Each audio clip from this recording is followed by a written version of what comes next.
Okay. So last time, on Renaissance of the Antiquities, our band of communication-weary adventurers had just completed a shopping spree after being paid handsomely by the Dwarven Embassy. Acquiring their new gear, they rested, recouped, and began deciding where to head and how. In speaking with Drix and giving him a large sum of money, a cart and horse upgrade should be put together by the end of the current day. In the meantime, their traveling companion Wizrune was found wandering the streets during their shopping trip.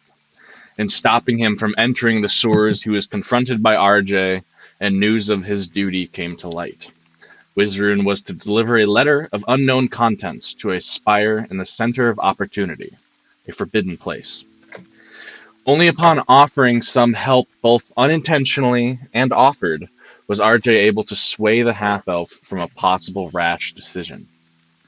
After a night of pondering and a rest well taken, the group was set out into town to find their own safer way into this forbidden section of town.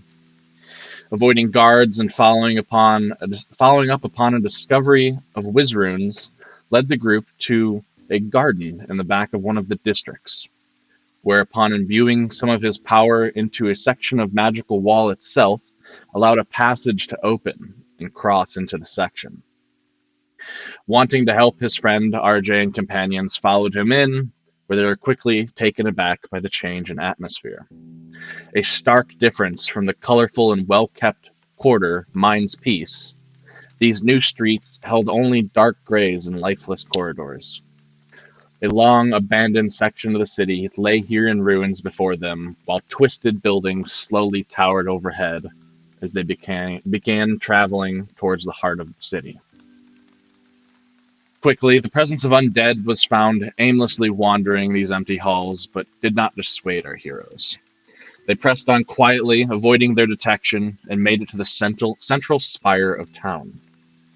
Confronted with a handleless door, and with two slits in it, they pondered what the deliverance of this missive meant. At first, they slipped it through one of the slits, but RJ, upon catching sight of symbols drawn on the floor within, curiosity took hold. And knocking 3 times at the door, it swung open of its own accord. Within lay a simple layout of a number of tapestries along the circular walls, some sort of circle of runes on the floor, and a large crystal hanging from the ceiling's center.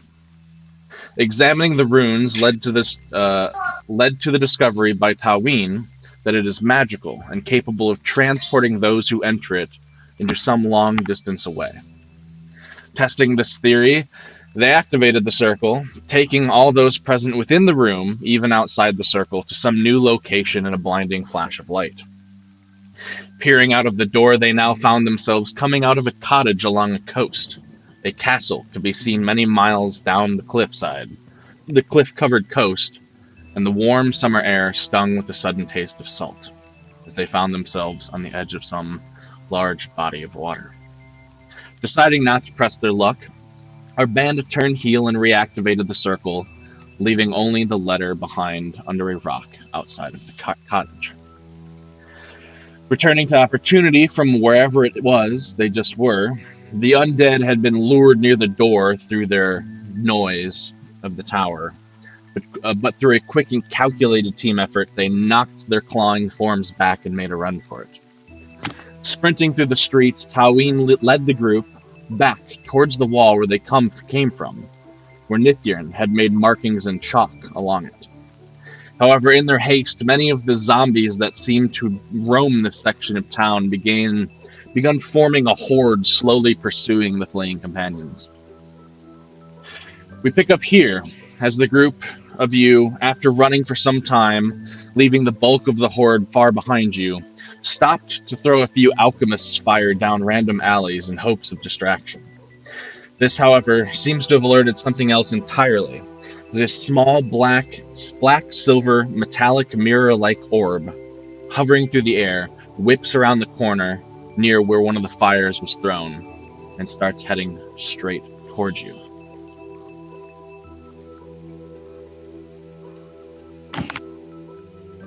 How far away is it? It is about 30 feet down the alley from you.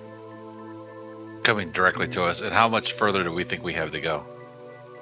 You're not sure? Maybe a couple blocks? 100, 200, somewhere in there maybe? Okay. You've only ever crossed this section once. And Tim, your character is leading, right? If I remember right, yes. Okay.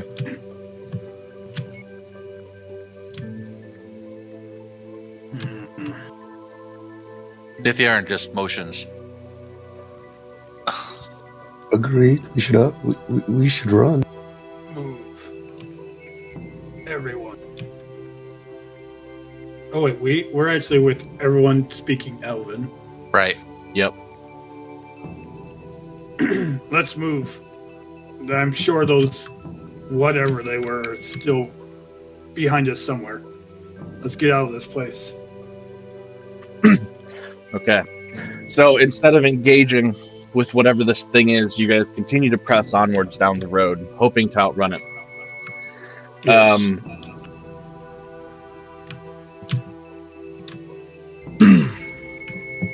Looking over your shoulders as you run, it whips out into the street behind you and slightly glows this bluish color for a moment, where this beam of energy shoots out and towards the back of a whiz room.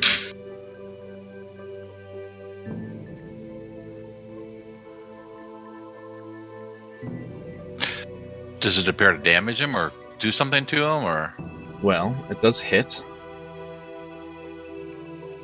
And as it makes contact with him, you can see particulates of ice and frost build up around his backside.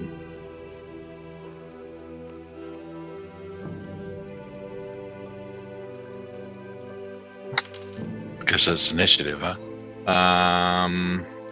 Yes, at this point it is.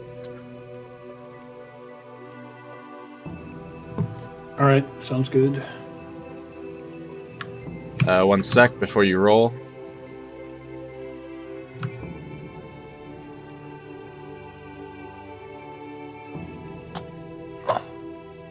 Go ahead and make sure your token is selected before you click initiative, and it will auto it for you. All right, why am I so hurt? I don't. Oh, wait. It's intimidate. That didn't work. Start to That's more like it. Okay. That's more like it.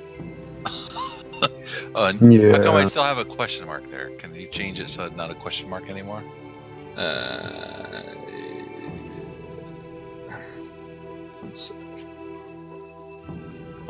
I'll do it next round through encounter. Yeah. I'd have to delete it and everything. Yeah, no worries. Did it not Alright. update you? Oops. Well, that is not. Oh, I see it did. I just have one for you in there manually. Because we have not fought since the Volt. Nope, Oh, we did gotcha. a lot of running That was the away. last time that you rolled initiative, was the Volt. Gotcha. I just need Taween. Yep, I'm I'll wipe that one just out. fixing my stuff real quick.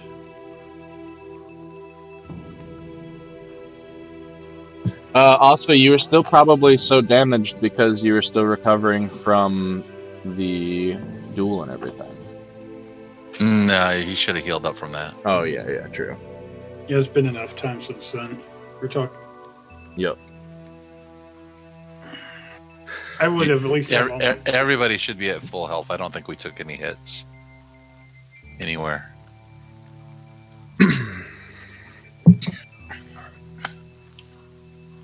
Wait, is that just a disco ball? Are we getting attacked by a disco ball now? Apparently.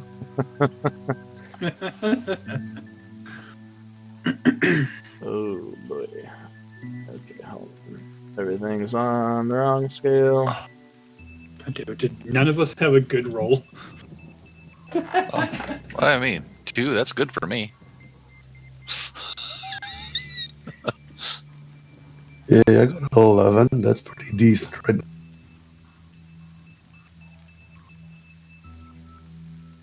Okay.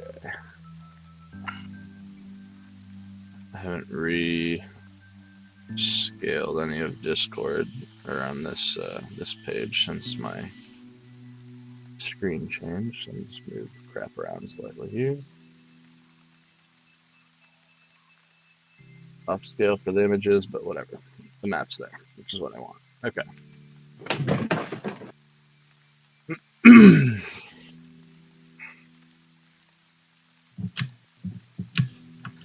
All right.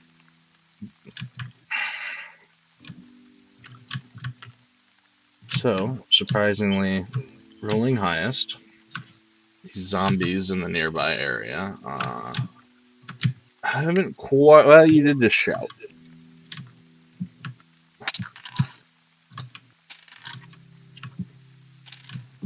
Okay. And we're heading. Which direction is You vaguely south. Okay. South southeast on this map. Okay.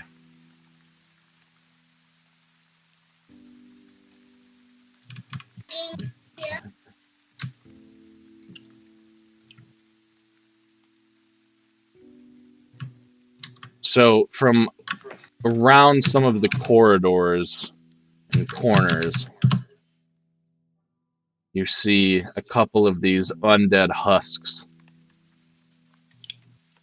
start clamoring towards the direction of not only running, but the shouting that you just did and the noise that this sphere has begun to make.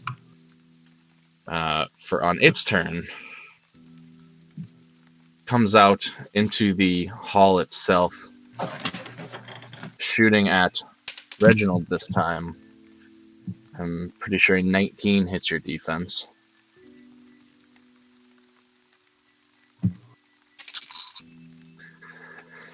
For 1 point of cold damage, Reginald, and I need a fortitude save.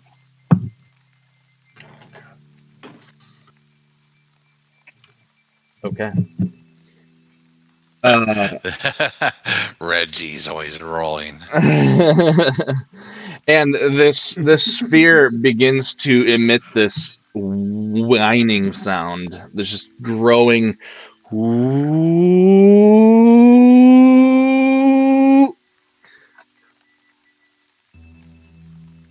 Certainly, the zombies know you're here now.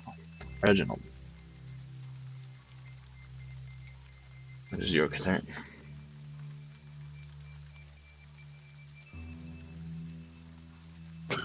Reginald tries to take out his crossbow. Okay. Shall I do a will save? If you intend to fire it offensively, yes. Yeah. Sounds like a great idea. And I shoot the ball. Okay.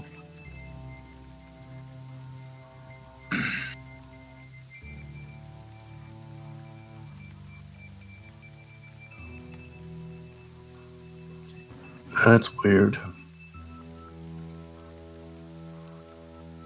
Our buttons being funky. Yes. Oh, is it still unrecovered from when we were messing around with the macro to make it not rolled at GM? Yeah, EM. It's /EM and then the and sign for the normal is where it should pick up at.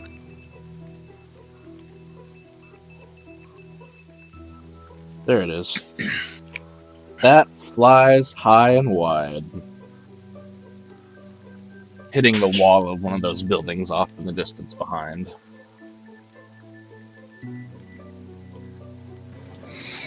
Oh, well, my luck had spent some time.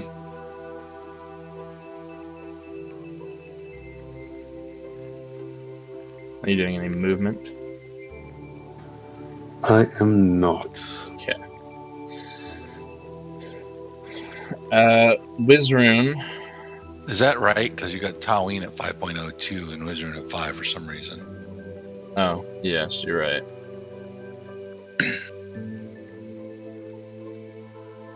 Taween. Let's see. This is not good, guys. Because I can't hurt the undead things. Let's see.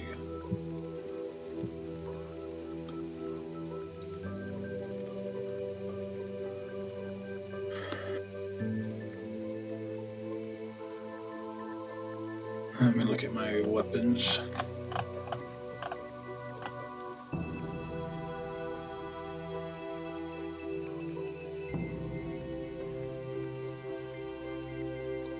How high is this ball thing flying? It's only about 10 feet off the ground. So if I could stab it in melee, right? If you were underneath of it or adjacent to any of it, it's effectively on the ground for your purposes. All right. You could be Gotcha. underneath of it or on any of those diagonals around it adjacent. And All still right. reach, I'll say.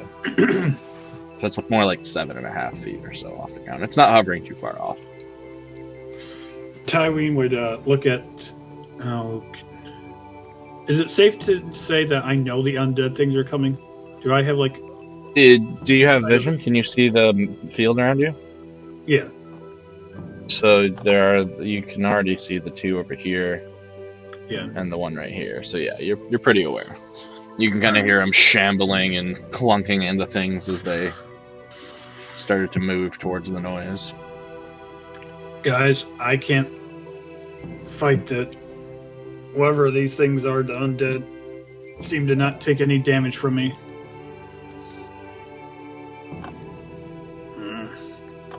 How close are we to the exit?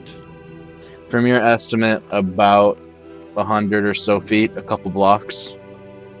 You can see, like, down the alley, like 2.5 blocks down the wall itself, and then it's either to the left or the right to some degree. You're not sure exactly where, you just know you're going in the general direction, and you're looking for chalk marks that Nithirn had left last. Gotcha. I think I scratched it into the concrete itself, but Oh. But yeah, chalk is fine. Chalk is fine. Effectively. Tyween's going to rage, blood rage. Okay. Giving him a +4 on strength and con.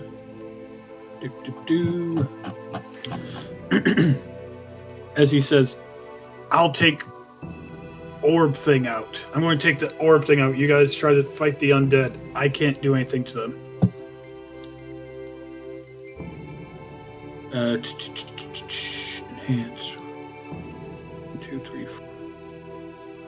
Con. 2, 3. And then I'm going to move through them. Be adjacent to it. And I'm going to attack it with my spear. Mm-hmm. My silver spear, to be exact.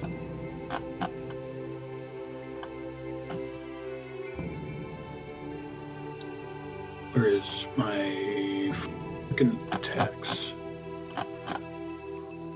There it is. That will hit.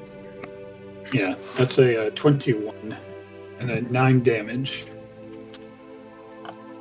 It's also max damage. Its metallic surface seems to not take the full brunt of your damage, but you definitely left a gash across the surface.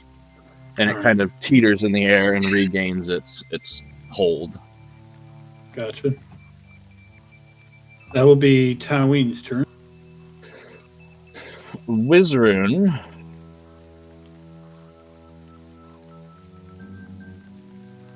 seeing this situation, as I scroll to his spells.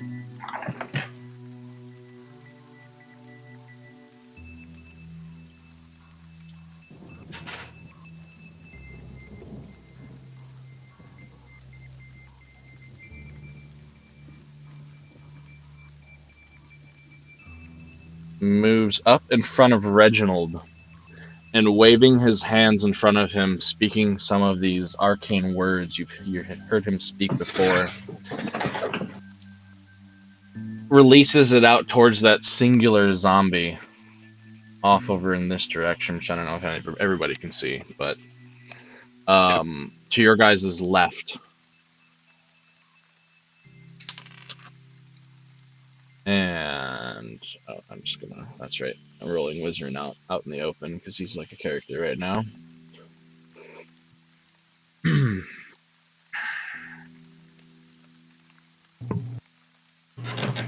Web bolt.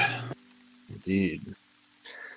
Making contact, the undead itself fails to dodge out of its way as all of these sticky bolts, almost like a harpoon gun or a web, like a net gun being fired off. This ball of energy unreleases into a tangle of webs and roots it to its place.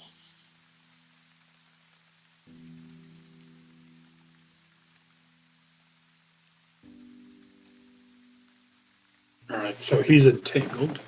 Nithyan. Good job, Wyvern. Okay, so I can't select my icon, but it's there. So, okay, so That's strange. It just set as your. really, hang on, let me try. Oh, there we go. Now I got an extra. Oh, because bar. you're on that other tool trying to draw a line. You have to be on the select tool. Ah, there we go. All right, cool. All right, You saw him shoot the bolt off to your left, and you can already see those other two from your angle. yeah.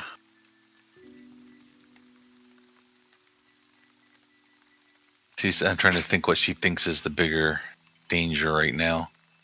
Whether she thinks she just saw him attack that ball. Not sure whether I can do anything to that. These things are undead. I don't really know a whole lot about them. So I'll just run up and...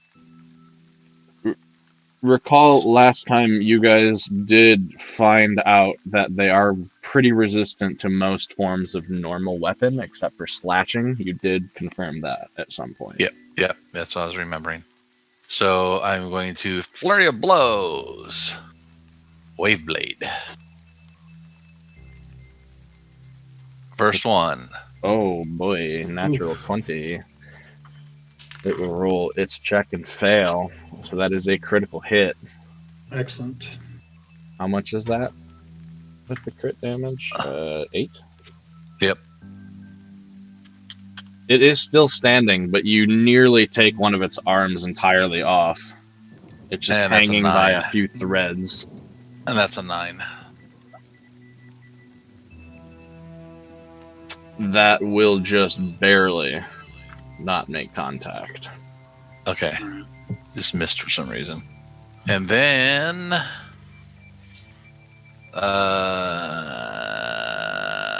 that's all I can do, because I had to move. Okie dokes. At what point can I switch to fighting defensively? So that is something that you declare as part of the action of attacking. So my next turn, I can switch to fighting defensively if I need to. Right. Okay, got it. It's like lumped in with your standard or your full round when you're saying, hey, I'm going to attack. This is how I'm attacking defensively. Yep. And then fighting defensively, you take a -2, right? -4 on attack, +2 on AC. Gotcha.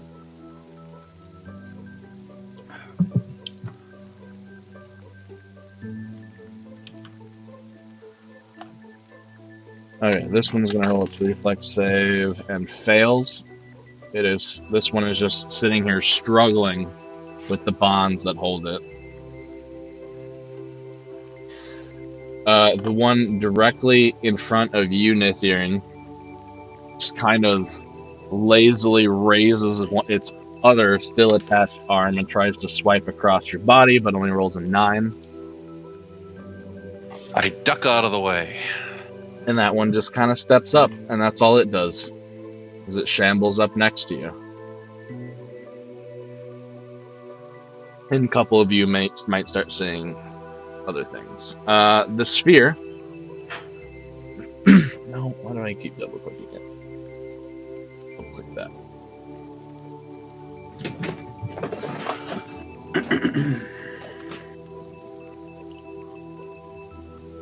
Is going to shoot that ray again, right at you, Taween, but misses entirely.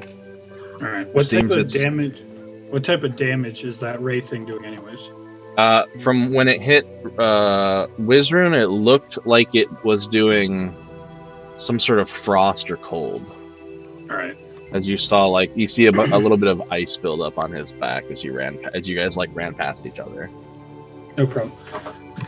And then it just kind of floats back a bit, aka 5-foot step. Gotcha. Reggie! It just starts slowly floating backwards. And it still has that whining hum to it as well.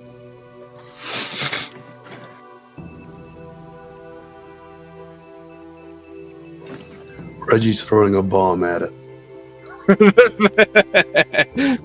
I expect nothing less. Yay! Yeah. At the orb. At the orb. My apologies. That is not the right kind of bad music. This one less aggressive. Yes. 10. Not a great roll. I did it again. It's good enough.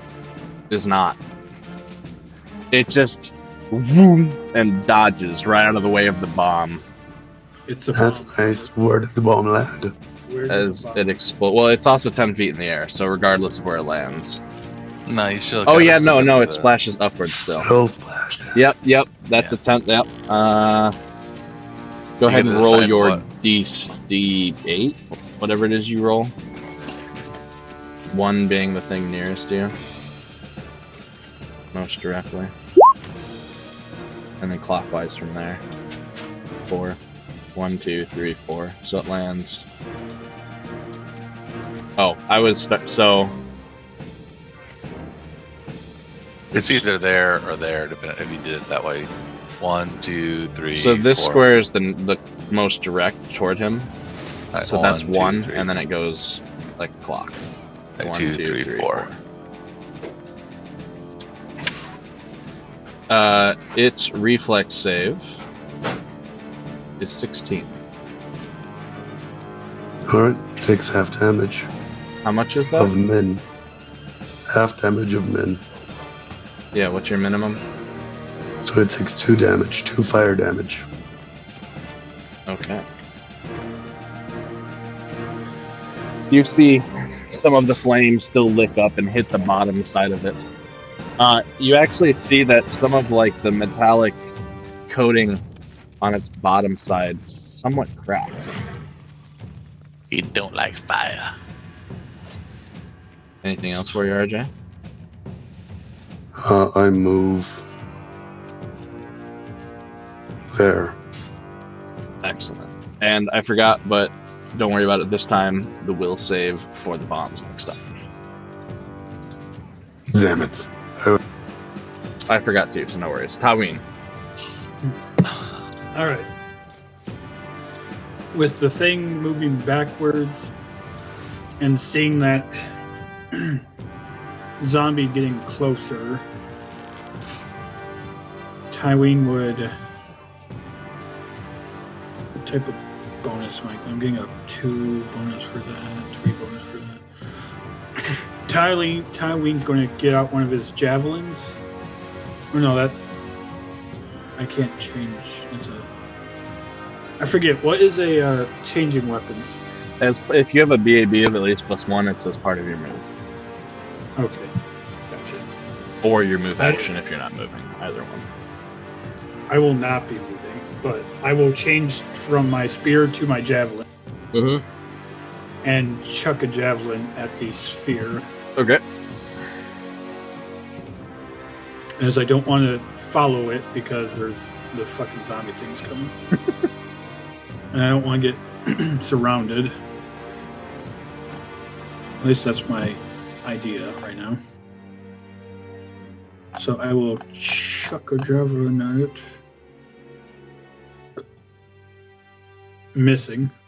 Yep. You throw it into this dead bush.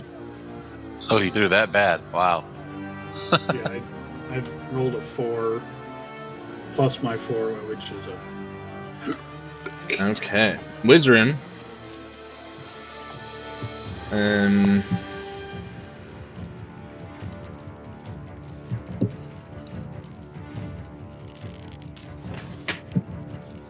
that.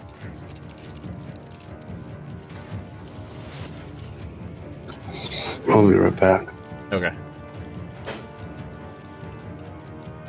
He does not have a ton he can do in this situation, but he's gonna try. The one that you nearly cut the arm off of, Nithyrn,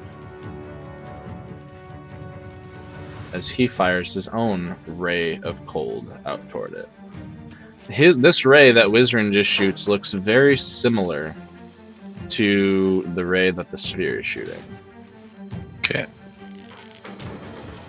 Although the one the sphere has is a bit more directed.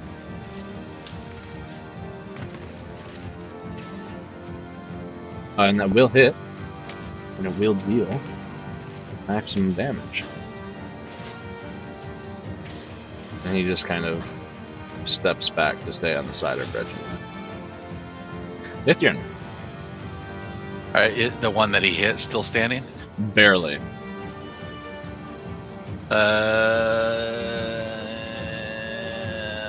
Back.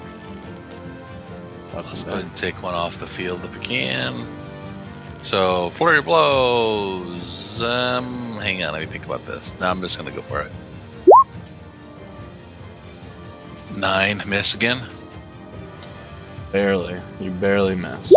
And 10. That hits. Okay. And then I'm going to 5-foot step back this direction. As you remove its head in one clean swipe.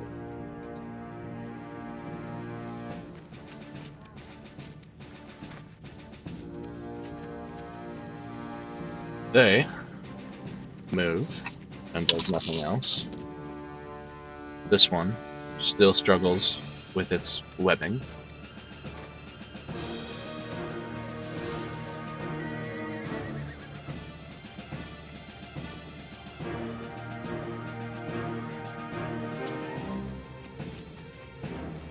The sphere doesn't go anywhere.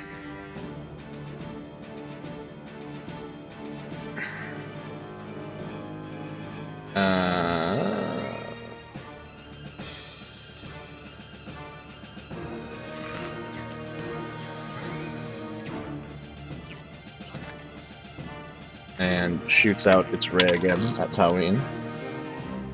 18 probably hits your defense. I'm gonna look. For 2 points of cold damage, do you take any damage from that? Do I have? Does that just bypass my resistances?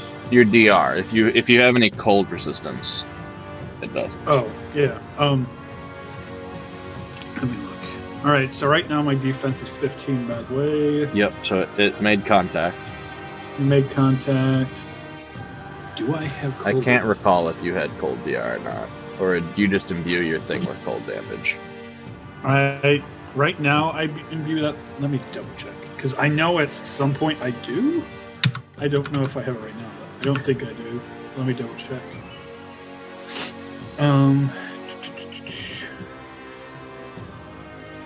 about positive I don't, but like I said, let me look. Black blood.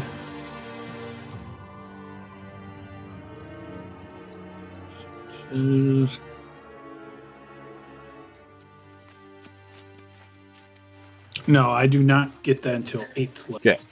2 points of cold damage and a fort save. Fort save.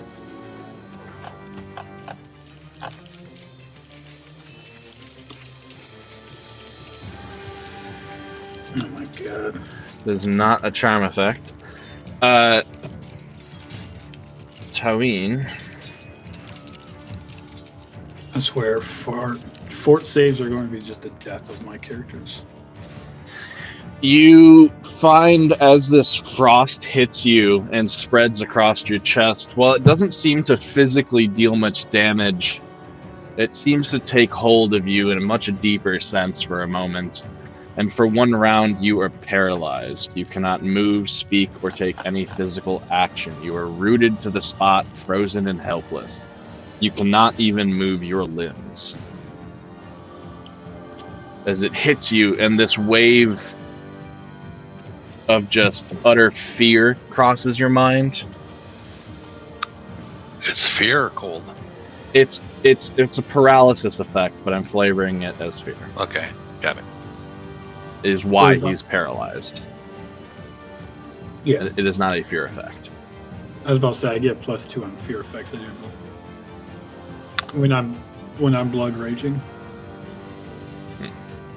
No, it's a straight paralysis effect, but that's just flavor. No, Reginald, you see Taween. He just switched. He threw his javelin. It looks like he's about to do something and just stops moving entirely. And Reginald, Reginald starts drinking potions. Reginald drinks a True Strike potion. Okay.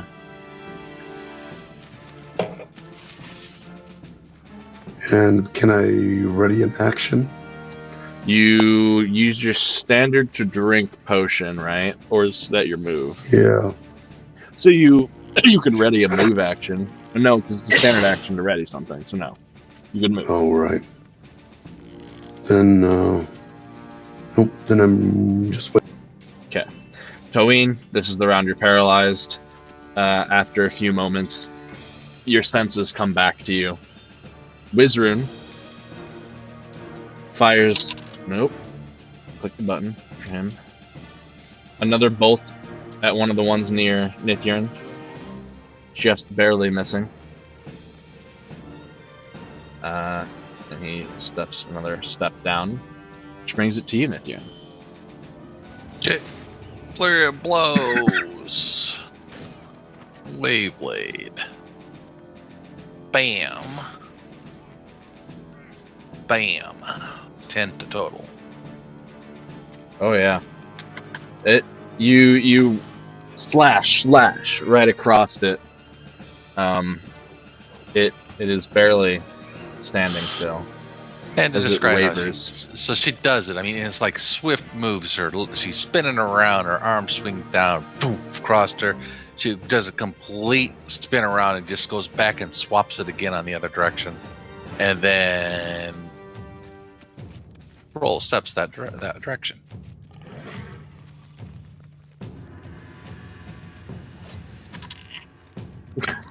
That guy's entangled forever. They all start to 2 slowly clamber in. It just has to succeed its reflex save. Slowly starts to clamber in. None of them can do anything because it's staggered. But brings it to Sphere, which again shoots at Taween, being natural 1. Hey! So, James, in our game, we do use a critical fail hit deck for natural ones and natural 20s. Which, if it loads... yes, let's do that.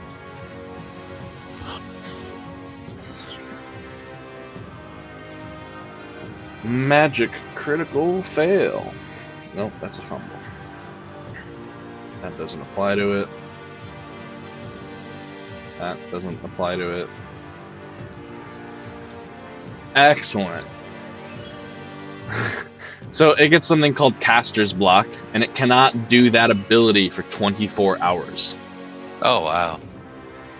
Took it right off the map. As it charges again with this bluish energy that it's about to coalesce and fire this ray, but some of those cracks that it's begun to form kind of start to spark with magical energy, and it almost has like this little contained explosion you see on it. And now it's Reginald's turn. Reginald, seeing that it's looking a bit worse for wear, throws another bomb at it. Will save. Monster! I remembered. You remembered this time. I was ready. Do you really want to do that, Reggie? Monster. He doesn't feel like it. I don't think that's really what you want to do. Don't you want to do something different? Fine. Reginald takes out of his... As he reaches for Charges. the potion.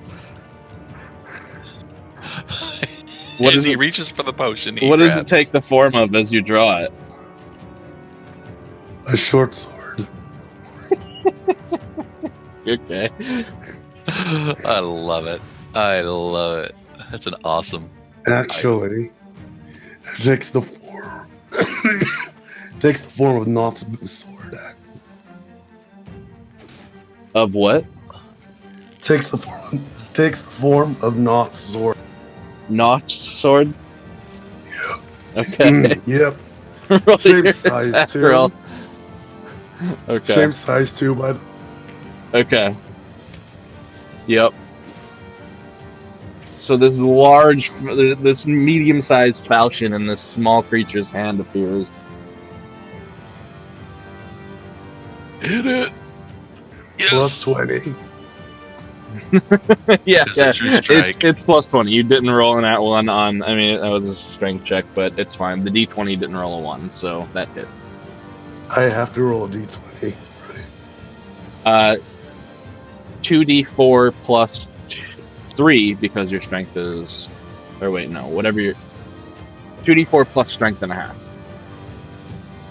What happens if it's negative strength? And then it's not negative 1.5. It's just whatever your negative is. 2d4 minus whatever. That only matters if it's positive. Okay.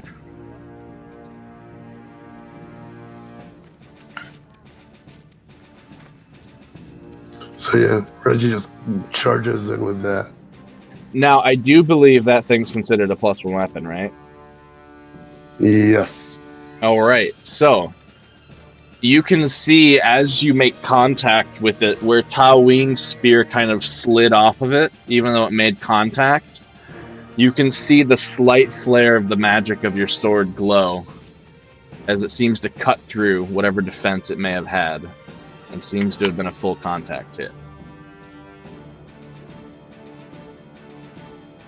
Nice. Taween, you have your senses about you again. One of these undead things has crept up against you, and Reginald, of all things, has charged the ball.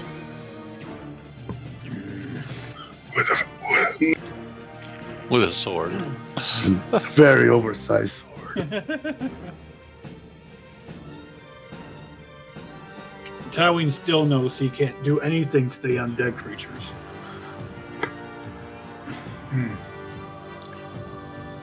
As he... Let's see.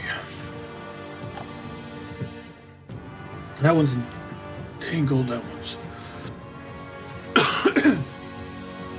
Yeah. This thorn is doing good damage against that one. I love this image of Nithirn just slash dance back. It moves up, slash dance back. Yeah. Super graceful. Tywin would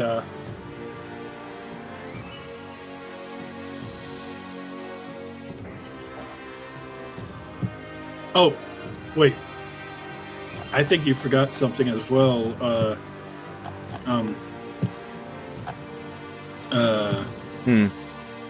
Navarre. Is it my silver spear also considered a +1?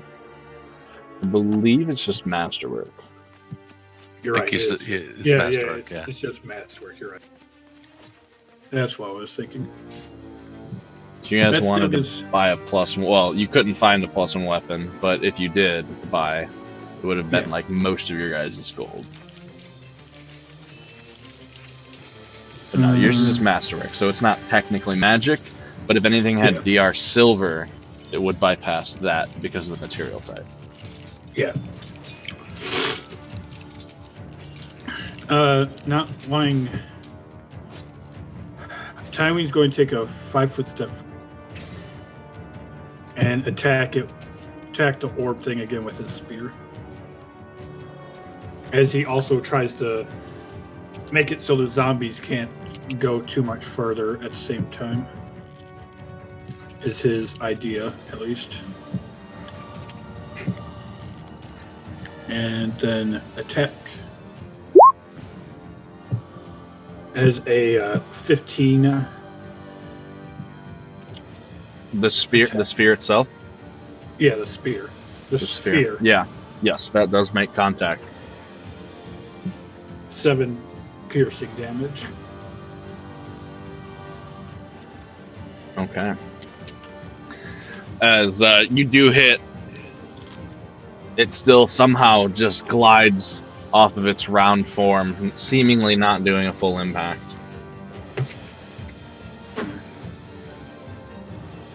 But a few more cracks do appear, like a broken windshield. Wizrun tries to top off the one next to Nithirn. That's a nat 1. Oh, God. As the magical energy gathers in his hand, and then the frost energy explodes in his hand, dealing the damage to him.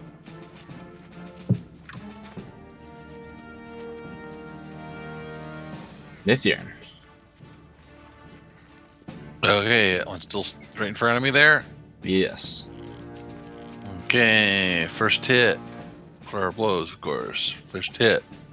Boom. My goodness, is that a second crit of the night? Mm-hmm. And we forgot on your first one, but would you like a card or the ×2 damage? Just do the damage this time. We'll do something against these guys. I'm not too worried. Dead. And I have another attack, which doesn't do anything But good. you don't have a target, so... So I'm just gonna 5-foot step this way. Okay.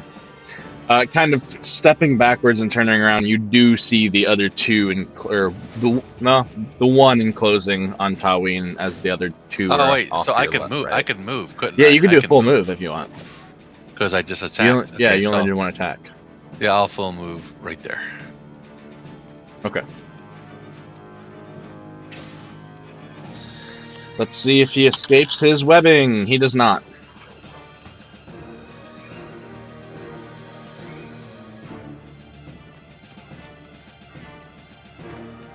And the one next to you, Tawin, just raises both of its arms, and a 10 as you just kind of batch to the side with your shield. What type of damage would it be doing if I could tell? I mean, it's like arms and fists coming down at you, so probably bludgeoning. All right. Then, yeah, I will. All right. This is just for future reference. Is there a way that I can, like, just... If I don't want to defend, is there a way to say I don't defend? You could choose to not... You could willingly take an attack that is targeted at you, yes, I suppose. All right, just for future reference. Bludgeoning doesn't count towards my thing, but just for future reference. Okay. The sphere backpedals slightly, and then centered on Tawin, this swirling cold energy starts to swirl around you. About to do cold damage to you as well, and then it explodes outward into the squares or toward everything around you.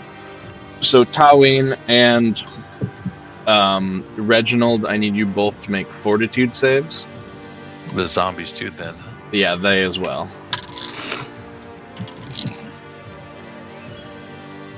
The one next to Tawin succeeds, the other one does not. Tywin succeeds, I do. Oh yeah. And RJ with the 14 does succeed.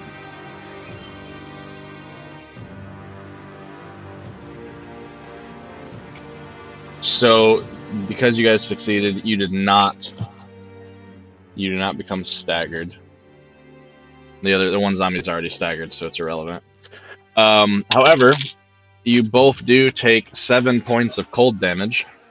Oof. So does the zombies. Yep, as you see frost begin to coat over their sides as well. All right. And after that initial explosion, the air itself still seems to be kind of extremely cold, and these ice flecks are kind of flaring around randomly in directions.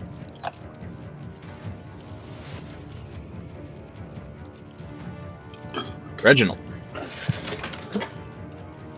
Alright. Considering that I got hurt, Reginald's takes out a bomb and tells Taween to catch it, filling it with healing potion. You can just hand it to him. Yep. So the two of us technically healed. Oh yeah. It's gonna splash on the undead as well. Yep. Do I have to roll an attack? Considering I'm right beside him and handing it to him. Only if you want a nat 1. Yeah, roll the attack just to make sure it's not an at one. Since you're basically doing a melee touch attack against Taween, but he's willing, so you just need to not, for some reason, drop it midway. Quick question. If I do a nat 1 on a healing bomb and it explodes on me, does it explode heal? The splash damage would still heal him, yes. It just wouldn't be the main burst effect, the single targeted effect. Yeah, because effectively, like we agreed, if you roll nat ones, yeah, no worries. So you pretty much just slam this bottle up against Taween's side into his arm, and it I guess then I use a D8. 1 sec. Yes, a D8 plus 2. And this is towards vigor, I presume. Yes. Technically, it's D8. Oh, it's a plus D8 my plus int. 2 plus your int, yes. Plus my int. So it's what, D8 plus 6? So D8 plus 5, 9. So 9 healing to Taween, 4 to Reginald, and 4 positive energy damage to, well, they have to roll reflexes. That one succeeds. They both Nope, succeed. it's a min. Oh, they don't reflex on for half? the splash. They can reflex for half, but it's a min heal on splash. So it'll be 1 plus 5, so 6. Oh, okay. So if they do succeed, they take 3. Yes. Okay, cool. They both do succeed, and they take 3. All right. Tyween's at full health again. Which brings it to our elven boy.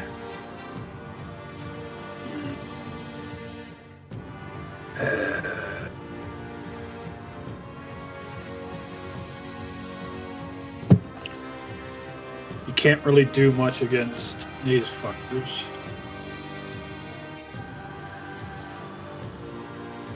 The undead life in the zombie's eyes next to you is swaying and lulling as they've been frozen, and this positive energy damage that has splashed onto them has almost reacted to their skin like firewood to a person, as it's burned and seared away parts of their skin and flesh. Reginald, you take note of that. Sweet.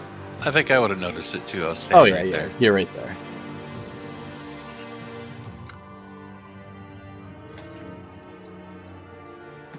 Tyween, not wanting to leave these zombies able to attack Reginald. As if he moved 5 foot, one might try to attack Reginald instead of him. We'll just chuck a second javelin at the sphere. And just as a note, that's where all those ice flecks are flying around from the thing the sphere just did still. What is that doing? Do we know? It's real cold right now where you're standing. Fair enough.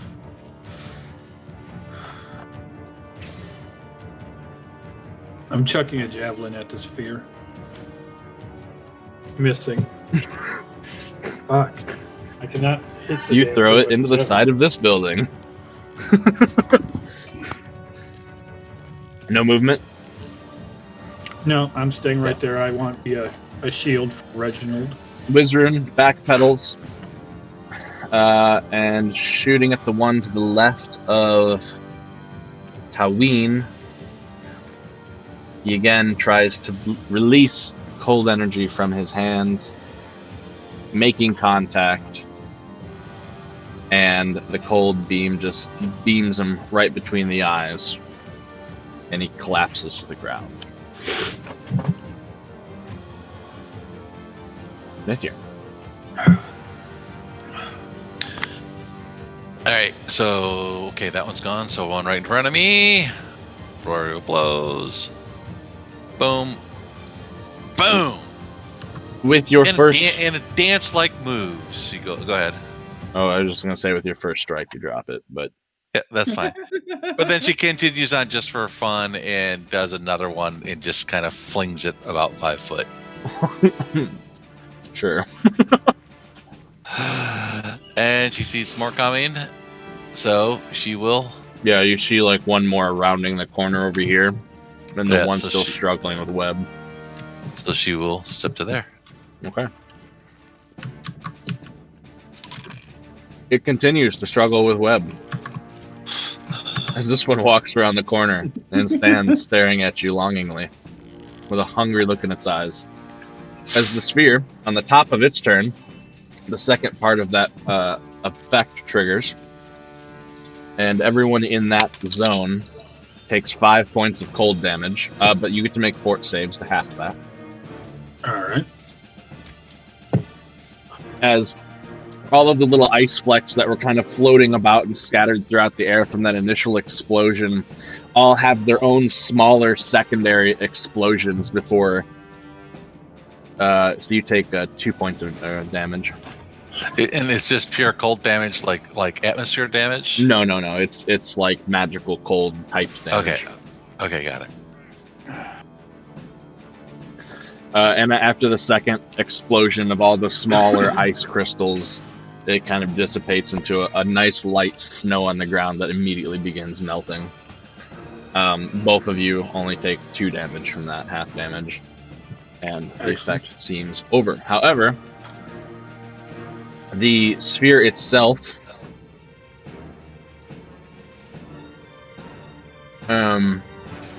steps back a bit, or hovers back a bit, and glowing with a slightly different hue, this effect glows around it, and the effect starts to glow the same color of lighter blue, starts to glow around Reginald. Reginald, I need you to make a will save. Monster.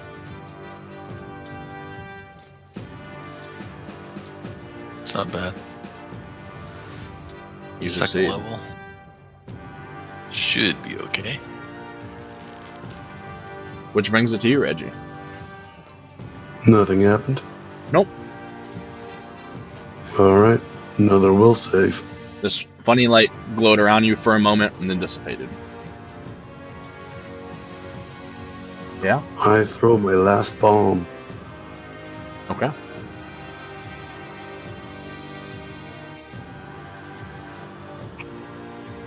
Hit it. 12 will not hit it. Is it touch? Good call. Splash would be touch, I believe. I'll double check. Bombs are touch. 12 still does not hit touch, unfortunately. All right. So D8 for... it doesn't really matter, to be honest. Yeah. Yeah. It mattered last time. Reflex 14? I don't Damn remember. Did that succeed? Yep. So What's what's your its what's your new half damage or minimum damage? New minimum damage is Just you roll more die now, right? 4. So it takes 2. Yep. However, the flames seem to heat more of its mirror-like plates and crack them to a larger degree.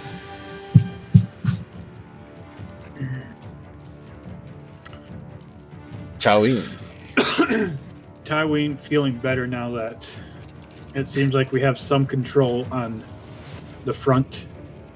We'll now charge at the spear and attack it with his spear. Yeah. I'm not doing a technical charge, but Okay. I just run at it and spear it. Yep. Like a running jump. As he's not worried about his friends getting attacked by these zombie things now.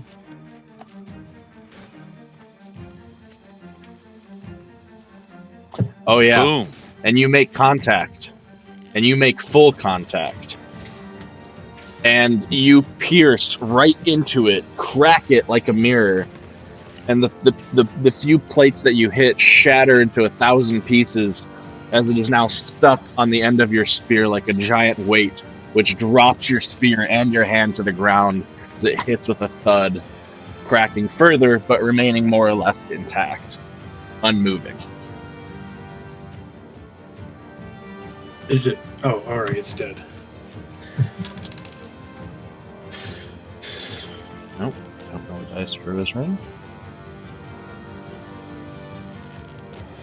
Pew pew, he shoots another ray of frost over your shoulder, Nithirn, making contact with the zombie. As you move in for your slashes, I presume.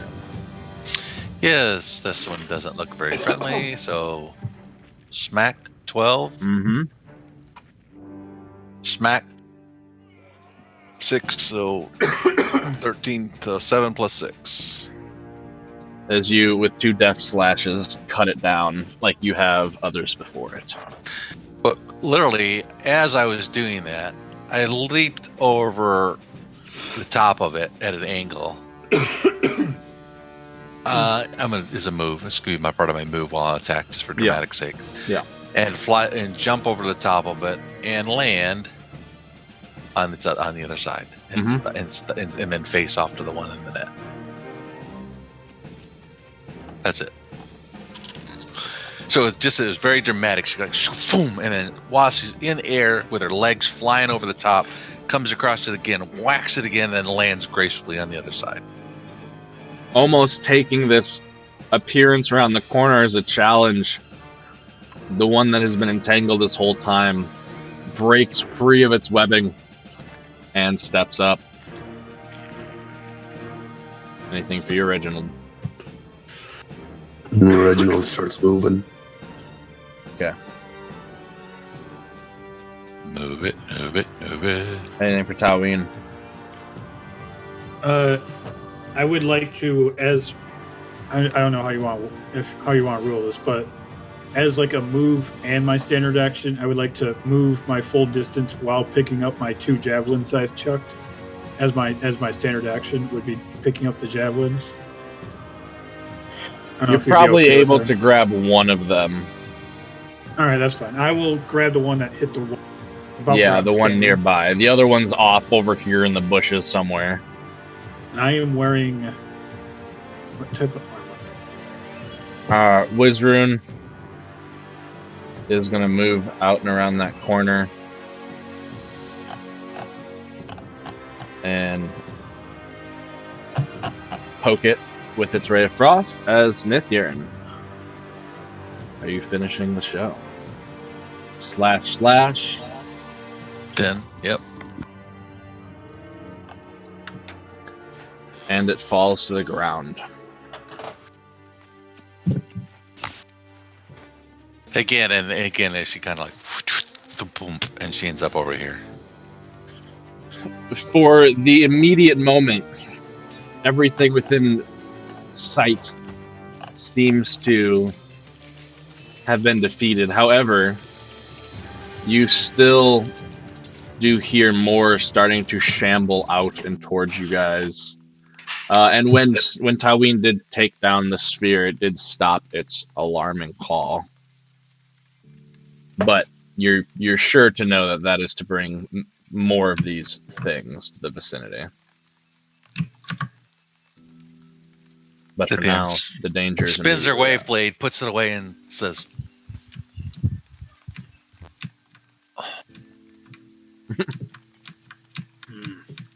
Let's get out of here. and okay. For all those of you who do not understand that. that fake sign language. Tywin would pick up his second javelin through, but like a quickened pace as he runs towards the group. Yep. Let's get out of here. I'm sure there's more to come. Give me a quick survival check, Tywin, as you try and regain your sense as to where exactly you need to be headed. Gotcha. Survival.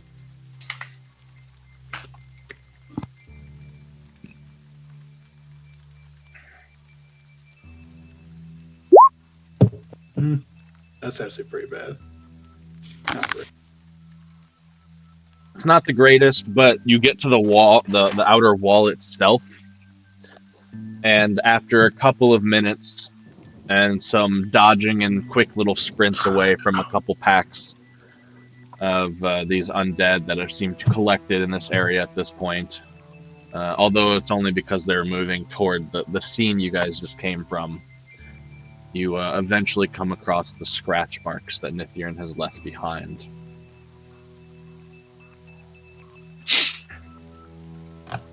Retaking the position, Wizrun puts his hand on the wall and expends some of his magical energy. And you see the bricks just kind of dissipate and fade away in like a mist. And you can see the garden just a few feet on the other side. So we head on out. Anything weird in the garden? No. Although stepping back through and out of this section of town back into the Quarter Mines piece, you do see the refreshing sight again of color on the buildings and the sweet smell of this garden that you step into.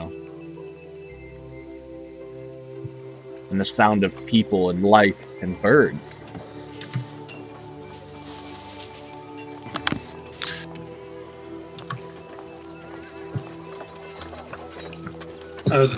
Navarre, I think your camera's going now. No, he's moving. Not mine. He's I on don't. here. On my side, his camera's bugging out. Oh well. If it dies, it dies. So, Wizard, well, how long is the door gonna be? I'm sorry, how long what? How long is the door gonna stay open? I'm not sure, to be honest. I don't have much magical powers, so I wasn't able to give it much. And kind of almost as you guys are finished saying that like 20 seconds goes by and whoosh, the wall reappears. It seems dependent on how much you put into it. Good to know. Yeah, we're never gonna speak of this again. Especially to the guards. No, I don't believe they should know we were in the forbidden section of town. I do want to thank you all, though, for going with me and helping me deliver that letter. Not a problem. Any Member of speaking the- of them, yeah. Yeah, not a problem. Member of the crew. Thank you. And I suppose that also answers your other question you had, RJ. Yeah, I would like to come along with you guys, if you'll still have me. Of course. Yes. Excellent. Nathaniel nods yes. Tywin also nods yes. Well, we saw a lot of things that didn't make sense, and I'm quite spent for the day. I think I'm gonna head back to where we're staying. I'll see you guys later. Yes, I I am quite hungry. I think I will see what Narth was able to catch today. How much of the day did we burn up with all that? Maybe an hour or so, Okay. plus the hour's worth of travel to and fro around town to get to there and whatnot.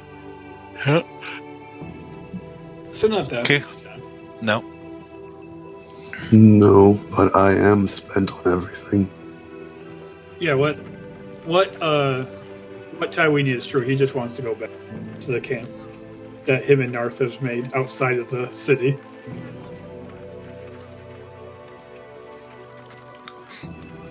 Okay. I would like to work on my armor, my new armor a little bit, give it a little touch.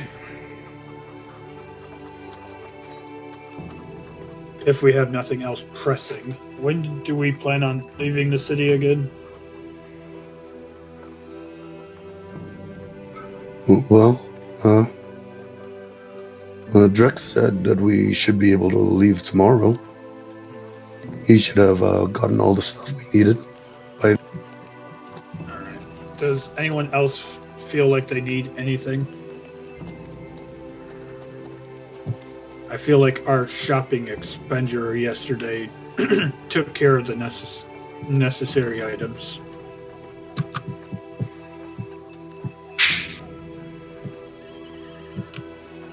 Nathaniel indicates that she doesn't need anything. Or I understand that.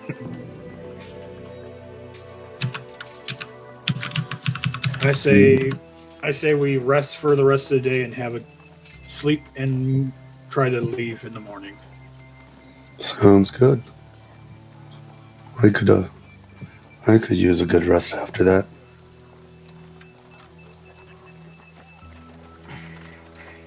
All right, and I guess with that, we would just head back to our what we currently call our homes. All right. So as you guys trudge your way back out of Mind's Peace through the peaceful and very polite quarter, more people greet you as you go. You make your way back out along the outer wall of Opportunity weather? itself.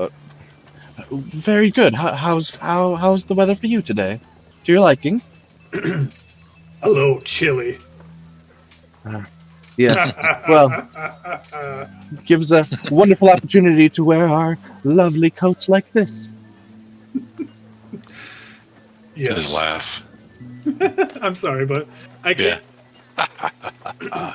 That was a good one. I liked it. As he chuckles and walks away. As he enjoyed his little joke about the orb thing attacking with cold damage. It's a little cold.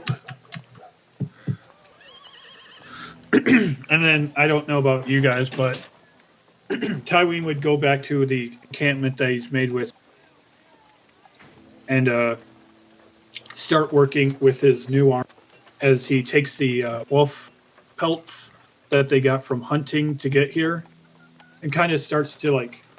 He also bought a leather working toolkit, right? Let me look. I bought something.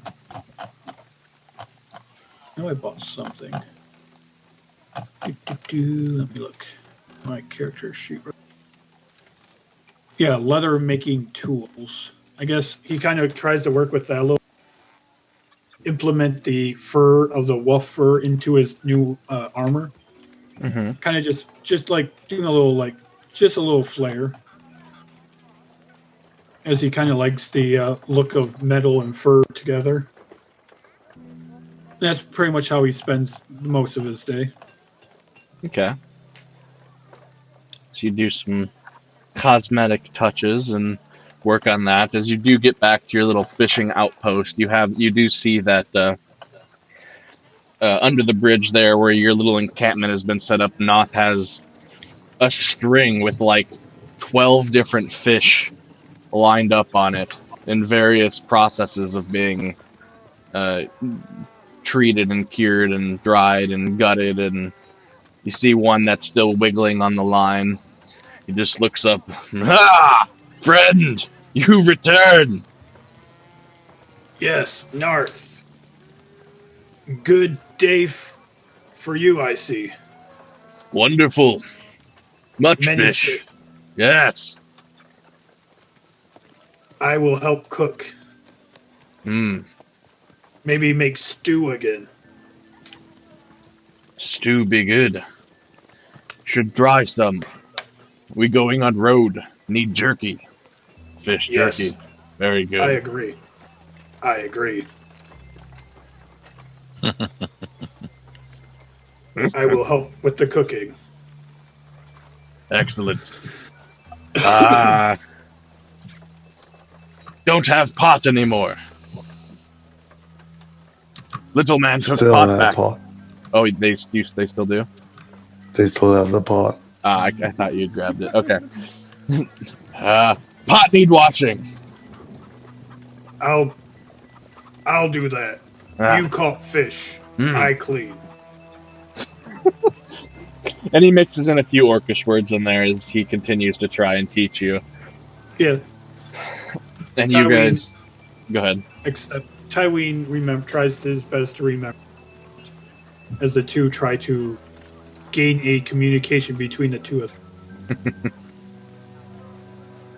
And you guys go about your day, preparing some extra rations for the travel to come, and you finding some time in between that and after that to just do a little bit of armor work.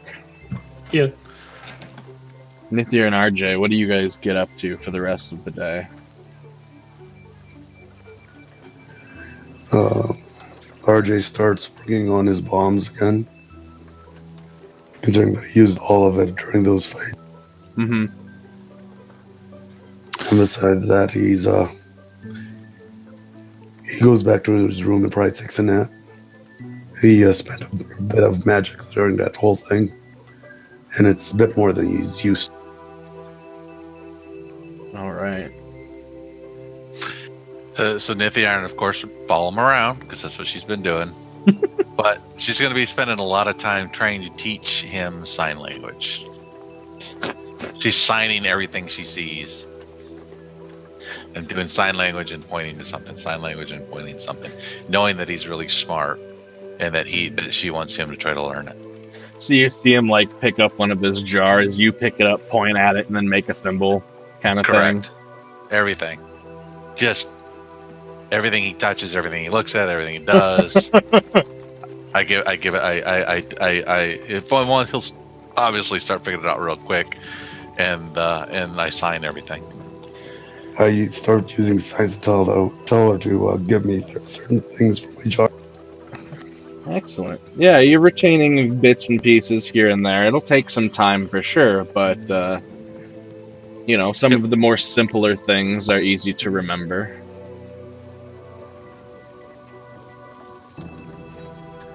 All right. So, you guys spend the rest of your evenings recouping and resting. And sun goes down. The weather has retained its beginning of summer warmth with light breezes. There hasn't been much rain in the past few days. as it turns into that night cool air and all the bugs that start to come out, forcing people to somewhat shut their windows and start fires in their homes to sway them away. The sound of the streets quiet down, and you guys find yourselves all to rest at one place or another.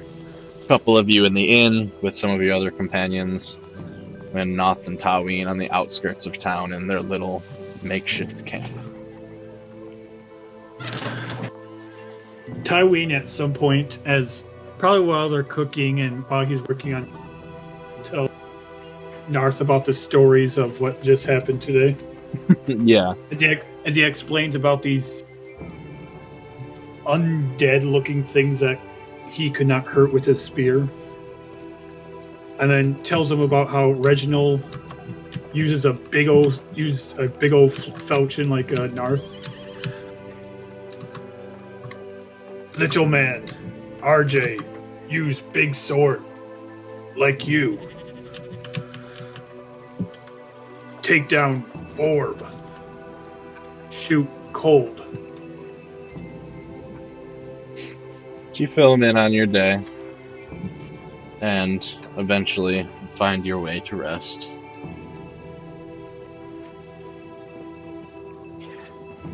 The morning comes, and as the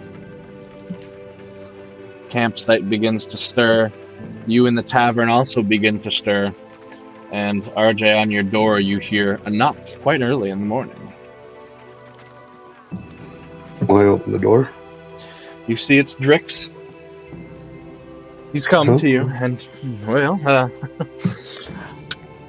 I just wanted to make sure y'all didn't want to get a bit of an early start. I got all the caravan ready and a few horses, and this is going to be nice. I think you're all going to like it a lot. So just give me like an hour heads up and such so I can get them from the stables and, attach them and stuff. But just figured I'd touch bases with you because you said you might want to leave today. Yeah. I think we want to leave as soon as we can. Can you meet us at Tyween's and North Lowland Camp? Yeah, I should be able to get pretty close. Some of the streams I can't cross, but you'll see me. All right. I'll meet y'all out there in a couple hours then. But no rush. Get some breakfast. I already got up early and had mine, but all right. We'll see you soon. Excellent. He just seems like visibly excited to get back on the road and with his new toys that you have afforded him, your group.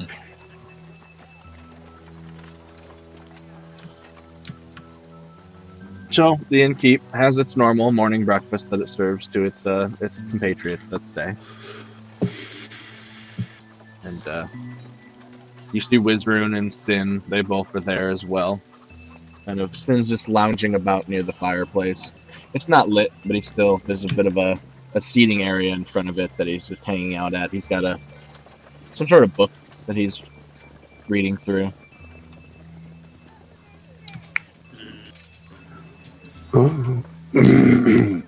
So, guys, we're about to leave. We're gonna rendezvous at Tyween's little camp. If you guys want to head there soon. Sin nods and sounds good. I'll make my way out there here in a short. And Wizard just kind of go. You see a very similar to your formula book, but kind of in a different setup. He's poring over a book of his own here this morning. He just kind of nods and gives you the thumbs up in a distracted but I heard you sense.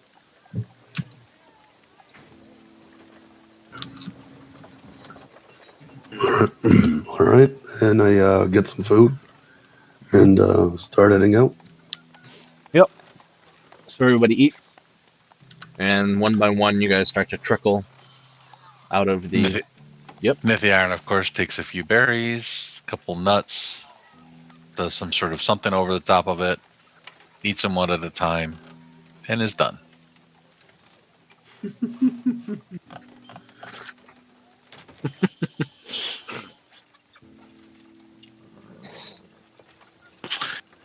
And as you guys trickle out of the tavern, you meet your way to the outskirts in front of the little fishing quarter here, up and out towards near Knox camp.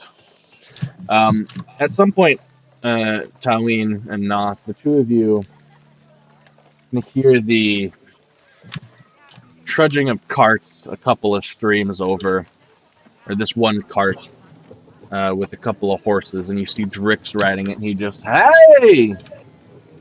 Flags you guys down. Hello. You can see what he's obtained looks pretty decent. There's this rather large looking carriage. It's basically a giant rectangle. It has walls that go up maybe 6.5 feet or so, and it seems to have a roof. You can see there's like a grating trim on the side, and you can see ropes lashed up and over it with packs of various things attached to the top of it, of its roof. You see Drix sitting on kind of a little a seat that is attached to the front, where it's got plenty of leg room and even kind of a front barrier in front of him, as so the horses aren't splashing mud up on him. Even behind him, there's this little window that seems to open, or not so much a window. There's like 2 seats in between the seat itself. There's like 1 or 2 steps, and you'd have to crouch and hunch, and you could go through this like little half doorway, actually go into the carriage itself from the driver's seat. And there are 4 very nice looking horses, all kind of stabled up nicely in a 2x2 formation in front of it. They all look clean and well kept and fed. They have bits and brittles on the front and the little feed pouches on their mouths.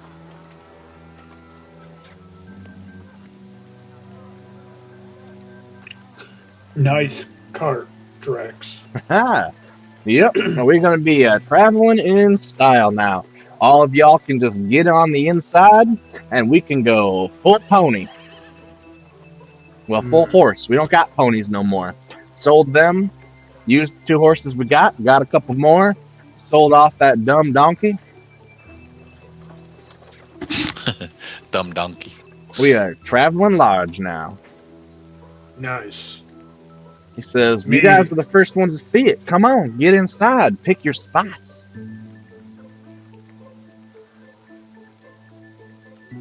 Me mostly walk still.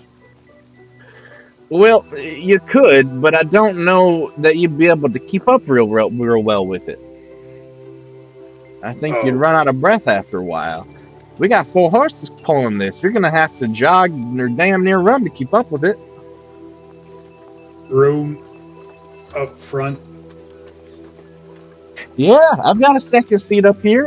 If you want to come hang out with good old Drix, we can sing some songs and see the sights together. Me watch woods. Hell, you could probably sit up on the roof and be fine too. Just move some of the grain and food stuffs out of your way. We can make you a little perch up there. I like idea. I thought you might. As he says that, Tywin actually literally does that. He'll like work his way to on top of the cart actually. Yeah, there's like a couple of like the one big step up into the driver's seat section itself, and then you like stand on the back on the where the driver or the passenger driver sits. You step up onto its backing, and then you can clamber up over the rail and onto the top. And the rail's like a good 1.5 feet tall, with metal spokes, kind of so that things don't fall out. You can see that there's like 6 or 7 bags of probably feed or grain, along with what's probably a barrel of water and a couple of like smaller crates filled with probably rations. and I like- basic supplies. I like view. Excellent. And you're about like your feet are, if you're standing on this roof, is about 6 foot off the ground. All right. So the roof is 6 foot off the ground? Sorry, no, hold on. There's like a 2 foot underneath. The interior itself is about 6 foot tall. So you're about 8 feet off the ground standing on the roof. All right. As it has So a little 4 taller large than me. wheels. I can reach up on the edge of it, pull up and look, and then go back down. Yep. I can easily reach up that high. Yeah, Tyween likes the idea of him keeping an eye all around him as they move. Okay. As he's always been like the one that's always keeping an eye on everyone else. So that's why he wants to kind of like have a nice high view as they move. He doesn't like the idea of sitting in the cart. So, all right. So we start loading the cart up with the stuff. Yeah, I mean, what little stuff you guys have?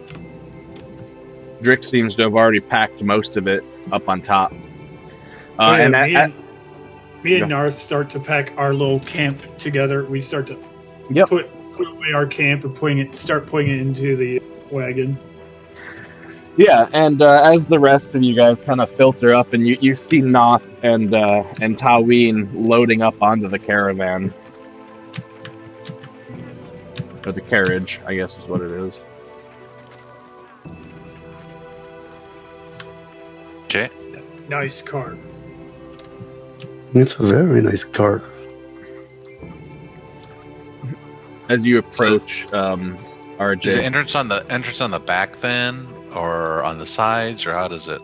Yeah, so as RJ and Nithyan, as you guys approach, and you say that to Taween, RJ, Drix kind of hops off the front and says, "Yep, and I have not forgot about you, little buddy, either. None of this would be possible without you, I don't think." And he walks to the right side of the cart, where there's a door that opens. It has a handle and like a little window.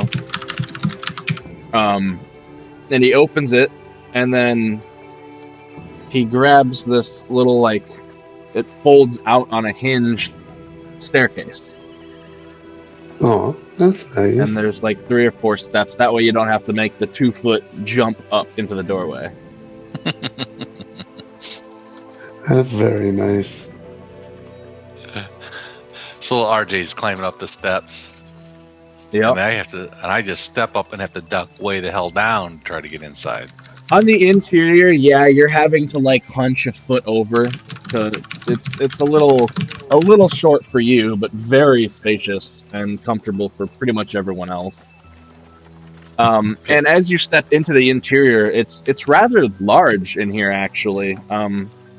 Size-wise, this would take up a 10 by 15 foot space, this carriage. And so there's like the front section itself, where you can see where there's like 2 or 3 stairs that come down from where the driver's door is. And it's a smaller door, but people can still fit through it pretty easily. And then on either side of those doors, there's like some seating benches that L-shape around and about 5 feet backwards. In those like center to middle squares, part of that's taken up by the stairwell on the right side itself of the carriage, and the stairs kind of the seating kind of comes right up to the edge of where that comes in. And on the other side, directly adjacent to the stairs, as you step up into it, you can see there's like this little table that has been affixed and built into it, almost like a bar or a shelf, not so much a table, I should say, with like a little cabinet up above affixed to the top. Mm-hmm. And then the back 10-foot section, there is a curtain. And peering through the curtain, there is 2 beds along either side, parallel with like the road, the direction it's traveling, and another little countertop between the 2 beds, along with some space in the center of the floor.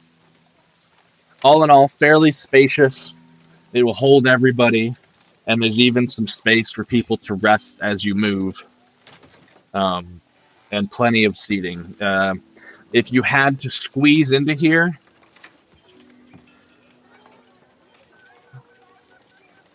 you could probably fit 8 to 10 people, not including the drivers out front.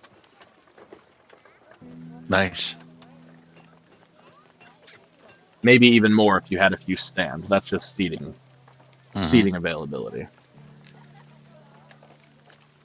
Whether the horses could pull like 10, 15 people is a different story, but Right.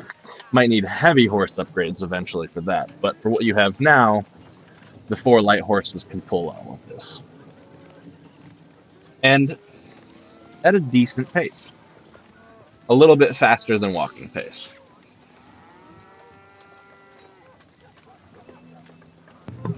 All right. RJ starts going to a little corner and setting up his alchemy stuff. Tywin has. There's some countertop for that. That's what that countertop's for, right? Yeah, there you go. Yep. Well, And it's almost like a double countertop because there's like the above, like what most kitchens have, like a couple of drawers up high. Then there's the like human level countertop, and then one bigger shelf, which effectively becomes RJ's countertop.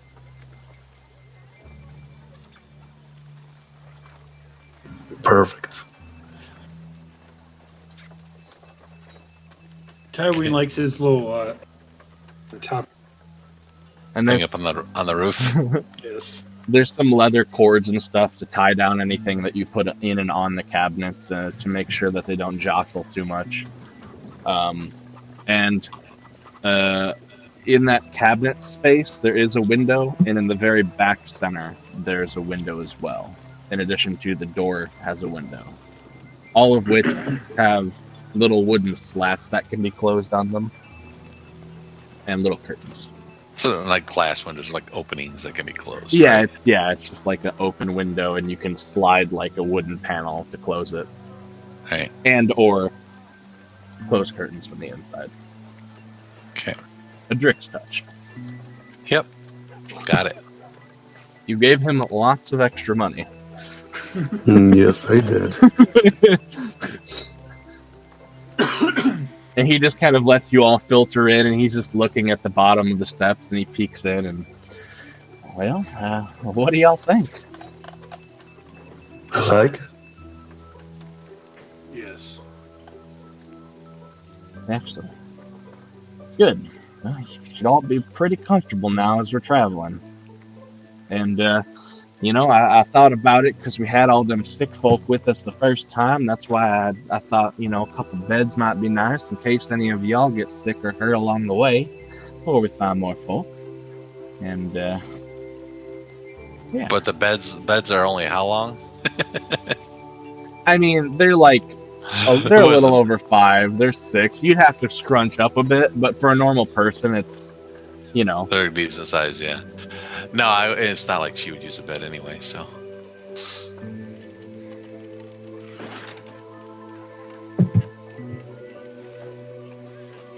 Huh?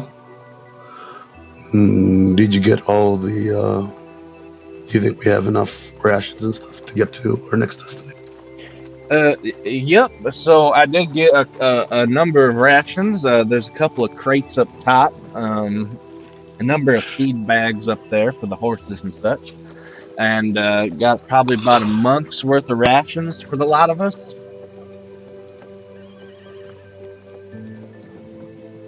Me, Narth, make jerky. Yep, that's good. Fish jerky. Ah, it'll be a pleasant surprise.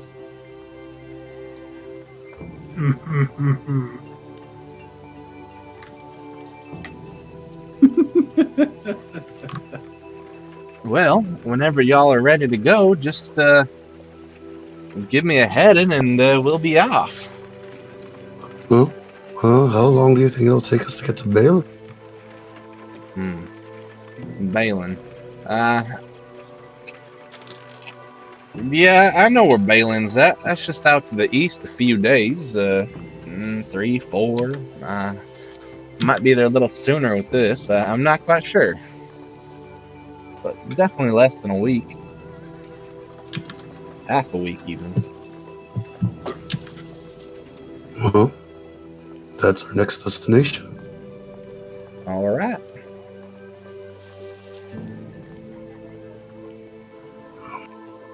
So as RJ, you're putting all your stuff away, kind of like putting it away. Yep. And how do you like put you attach your pot down someplace? And what kind of like you got little bottles and things like that? Are they all like empty bottles or full bottles or potions? How does that work? Just curious. Empty bottles mostly until I need to use them. Okay. But then there's openings in the area where you put your bottles. Yep. Okay. At some point, while you're putting things on and up there, you're gonna notice 2 potions strapped in those areas where you're putting your potions. Okay.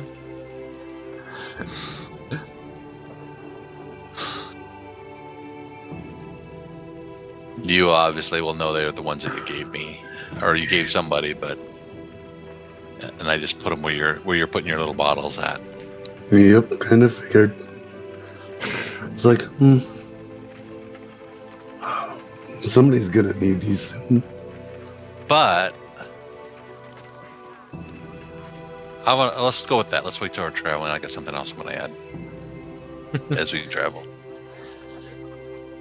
So RJ sets up his little alchemy station. Taween, you settle into the top of the roof itself. Any customizations you make to your little space up there as you get settled in? He would move around like one of the feed bags, kind of make like a little like beanbag chair like thing as he sits on it, and then kind of like he wants to be able to look all 360 around the cart. Mm-hmm. As he kind of like good view. But yeah, nothing special. He has like his weapons and whatnot laying next to him in case anything happens. But he kind of just wants to stay up there just so someone's watching from all directions in case something happens. Okay. Wizrin, preferring his privacy to some degree as per usual, he kind of takes to hanging out back near the bed area where he is kind of behind the closed curtain for the most part. A combination of he kind of sits on one of the beds and is into his books, or he's kind of sitting down on the floor between the beds doing his thing. Sin, he just kind of lounges about on all the large amount of sitting up at front, along with Noth, as they kind of have their quiet conversation and occasionally interact with you guys here and there and whatnot. And everybody kind of begins to settle in a bit as Drix gets on the road and makes his way around the edge of opportunity till he finds the right path. And for the most of you who are in the cart, I guess, do you guys travel with the windows open or closed on the inside? I want to travel open. Okay. Unless you guys want it to smell like dried herbs all the time. You open ventilation.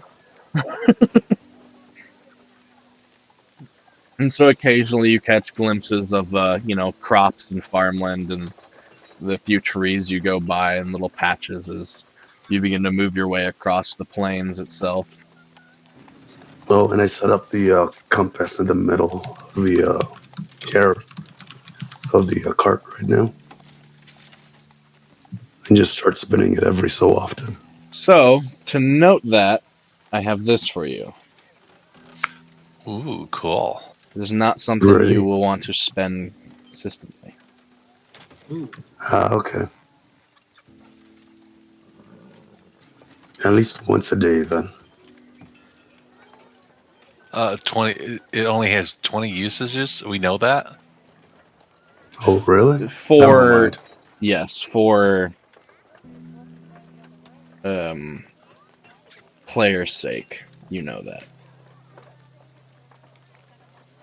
So, or did they tell us that we're not to overuse it? But did they explain it, or did somebody figure it out? A combination. You guys did kind of look it over at one point, in addition to how the guy described it here and there. So yeah, you're not going to want to overuse that. Yeah, you're right. I thought it was like an actual compass or something. Limited use item.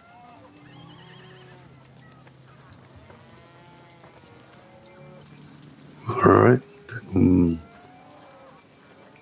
But- use it when we get to big place.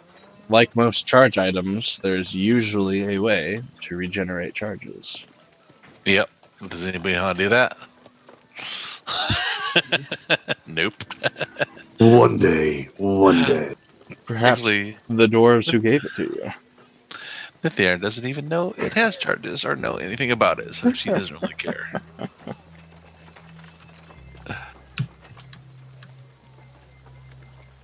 So, as we're traveling, what kind of things does everybody do? Yeah, what's your guys' routine? Trying to figure out sign language. So, I spent a lot of time doing that. And going to as it's doing it, Nithyarn is very intent on trying to teach you things. So she reaches out, takes your hand with her hand, and starts showing you how your fingers, and then does a sign. She does your hand, touches your hand, and does a sign. And then she's gonna go around, touches your shoulder, and does a sign.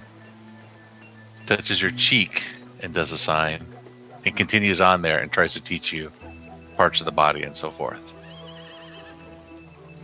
So I do a copy of each time she does that to myself as well. Mm-hmm. Yep. And in between, even though the space is cramped and small, she settles in with it. And watches intently what everybody else does.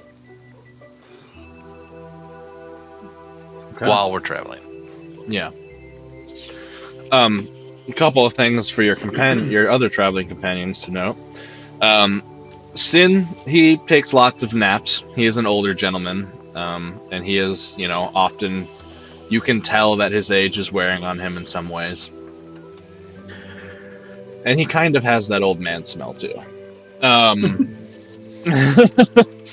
But other than that, he seems to have some conversation with Noth.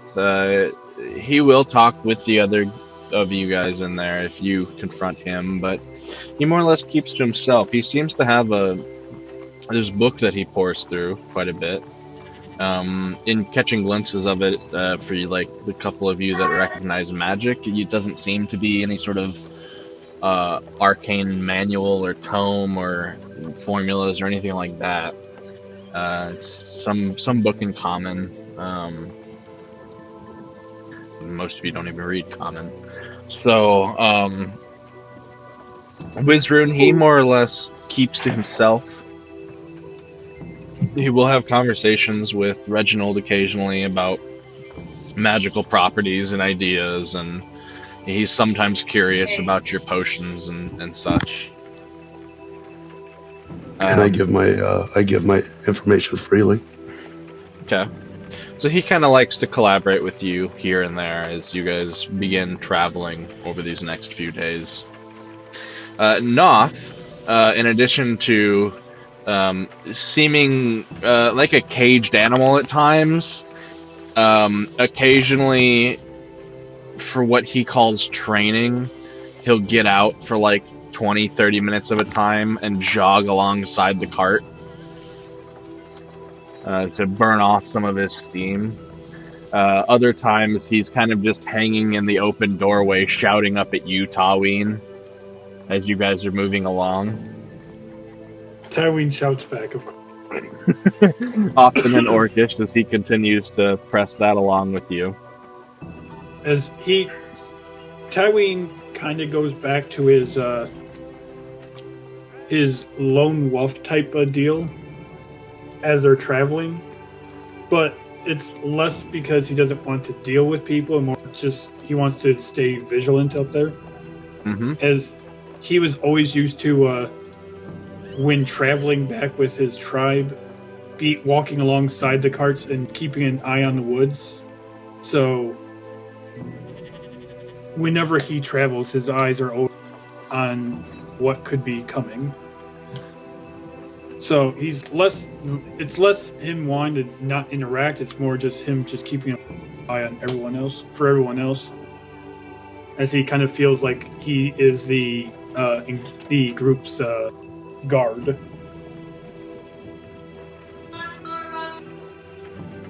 More or less. But like if anyone like shouts at him, he'll talk back. Mm-hmm. It'd be kind of hard to hear since he's on top, but he's done this to himself. And then no, he doesn't do that. Actually, I was going to say something else, but he doesn't do that.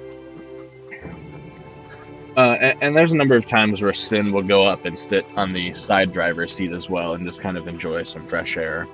While Drix, he's pretty much mostly up there driving. Although if you guys are like on straightaways for good amounts of times or things where it doesn't completely require him to have the reins consistently, he does play some tunes, and you can hear him singing and humming to himself occasionally and playing his guitar. Reginald starts talking to Sin about medicine on this trip as well. Anything in particular? Or just the topic? Mostly see what he specialized in.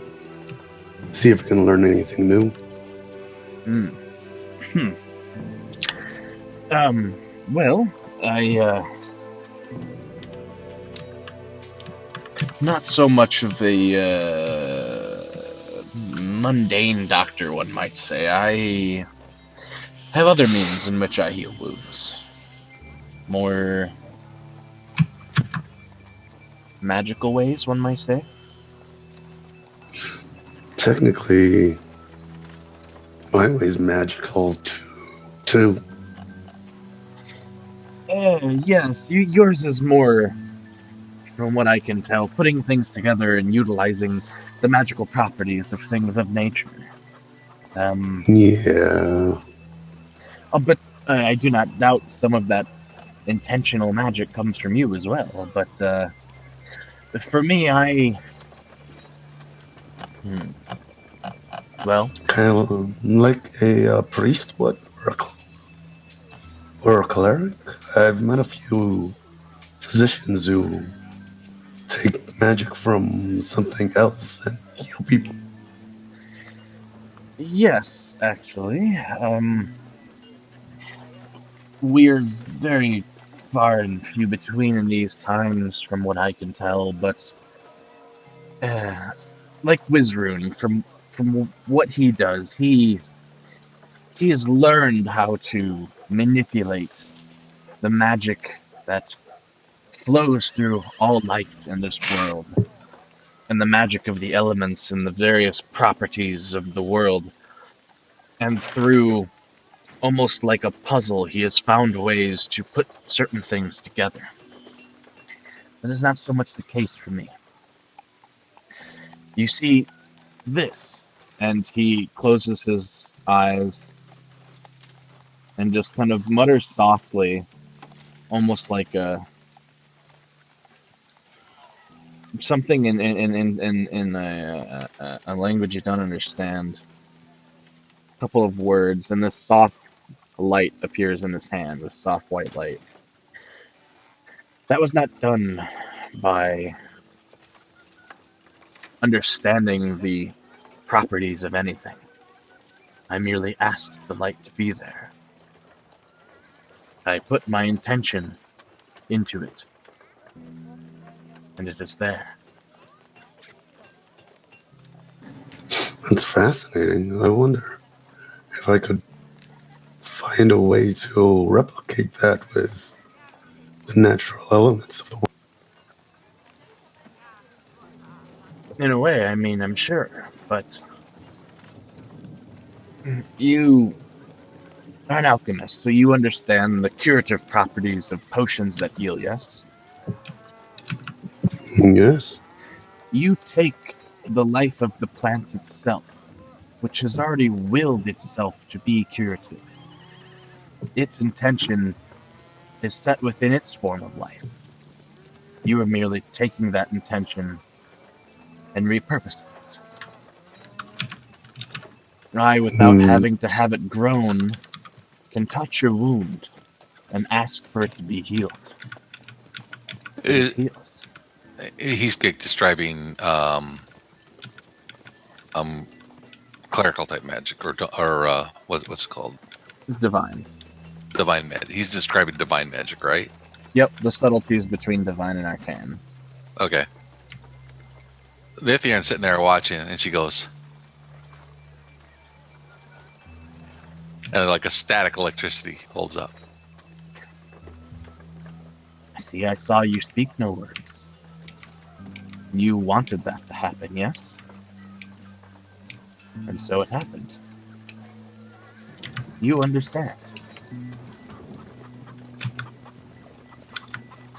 There are many ways to live these lives we have. Many ways to interact with the world around us. Some choose to reshape it, refocus it, forcefully or in congruence with it. Others have other methods.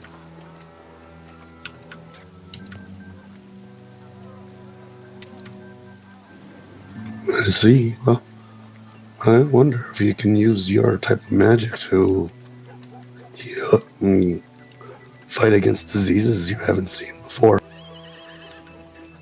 It's possible, yes. I don't know that I've tried much, but I suppose with enough willpower and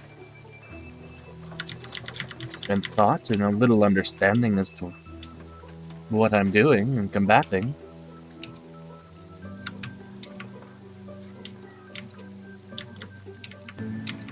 I think we have to talk a bit more. I'm trying to find a cure for a certain disease, and if I can figure out that a similar magical property in the world, I might be able to do the same thing. Well, I suppose when we come across diseases and sicknesses, we will have to work together. See how we can both go about it in hopes that we might learn from each other. That sounds nice.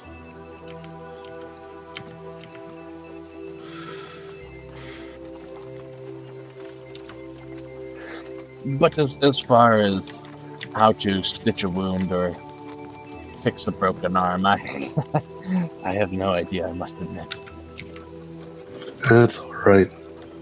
It took me years before I could figure out that myself, and at least a few mentors before I mastered. You're a master. You had a doctoral master. A few. Being a gnome, I travel around a lot, so I talk to many healer and doctor in different cities. It is an art that has been greatly lost upon us in our time. You are few and far between like I. Maybe one day we can spread it. Make sure people aren't hurt anymore. That would be nice. Some people don't want that. Especially if it has to do with magical side of things, but maybe for you, there is some hope.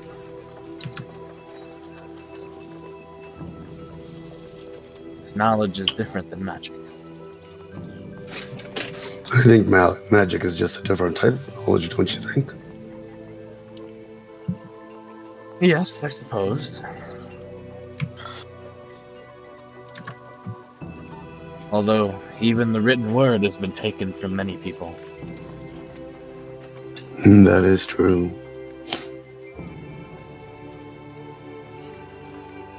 And that is often the common ground to all forms of knowledge.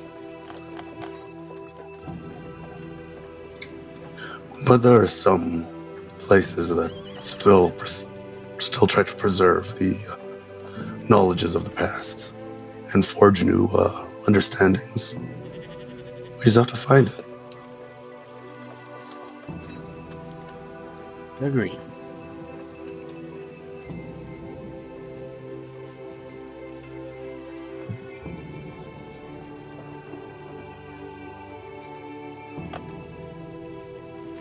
So we travel day and then camp night. Is that how we're doing it?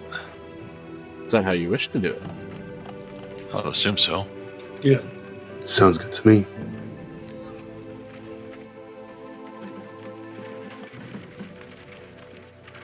Because the horses only can go normal the time, correct? Yeah, they can still only travel about 8 hours in a day. But they travel slightly faster. Faster. Stronger. You moving us?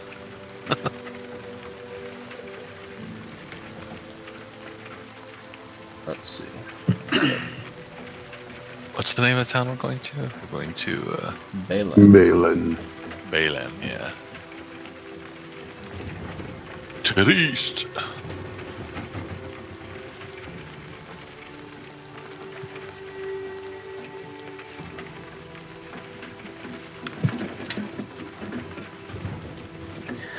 So, as you guys begin your travels in this sort of setup,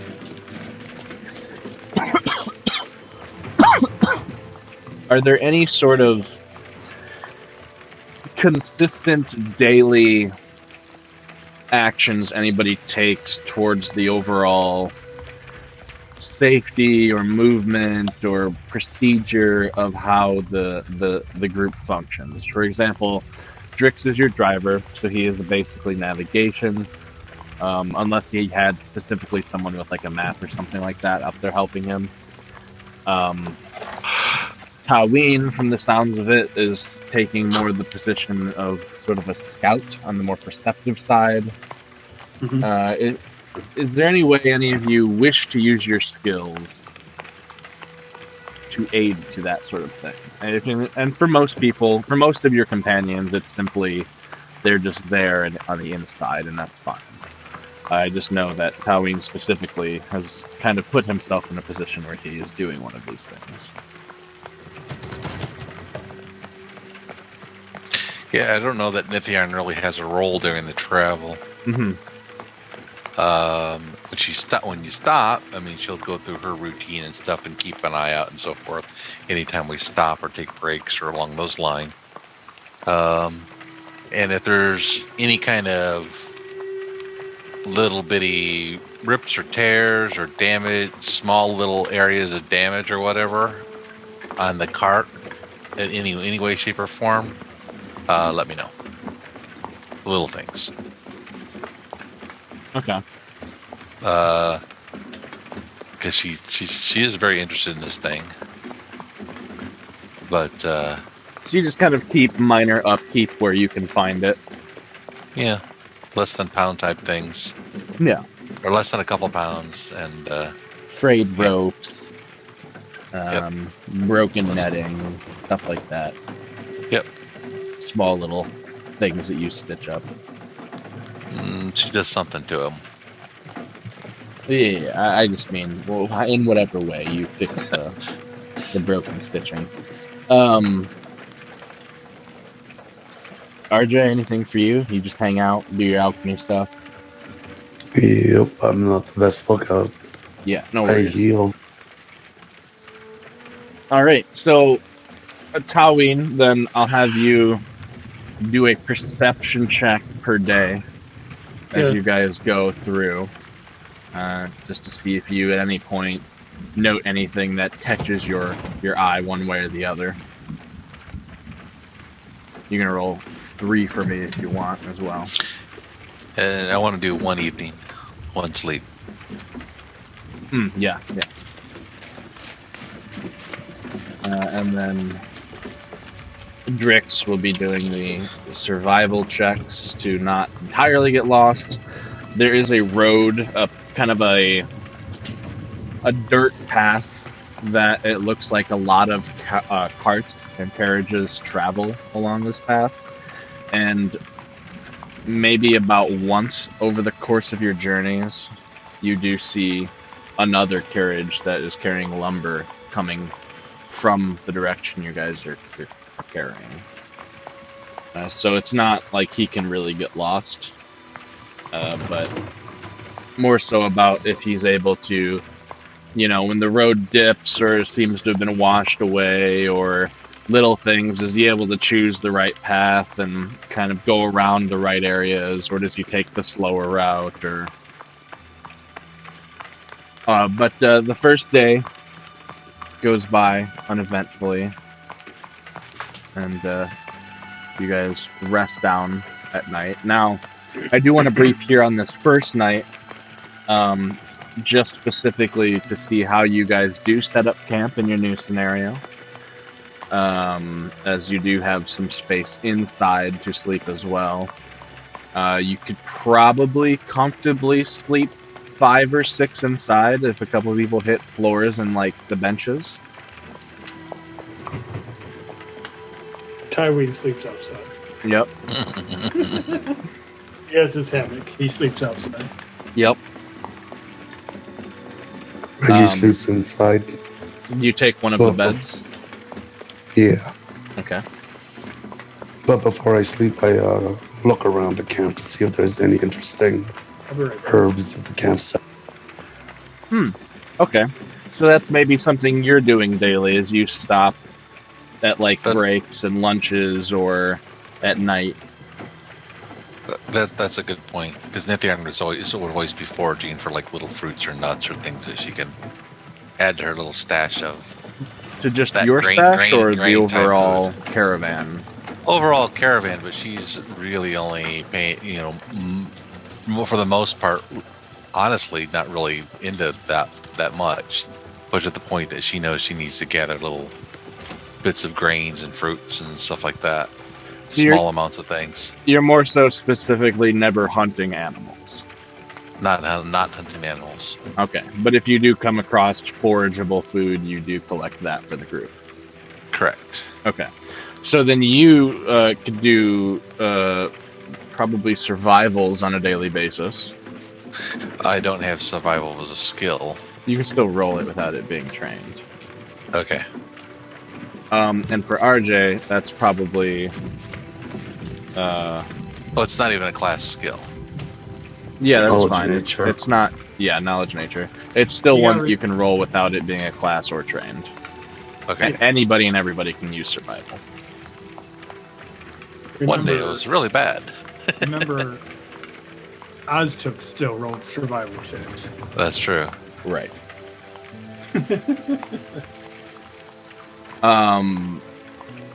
And other than that, it's just my constant training, my cleanliness, keeping up with my garb is spotless. I somehow create water. There's always water around when I need it to wash myself.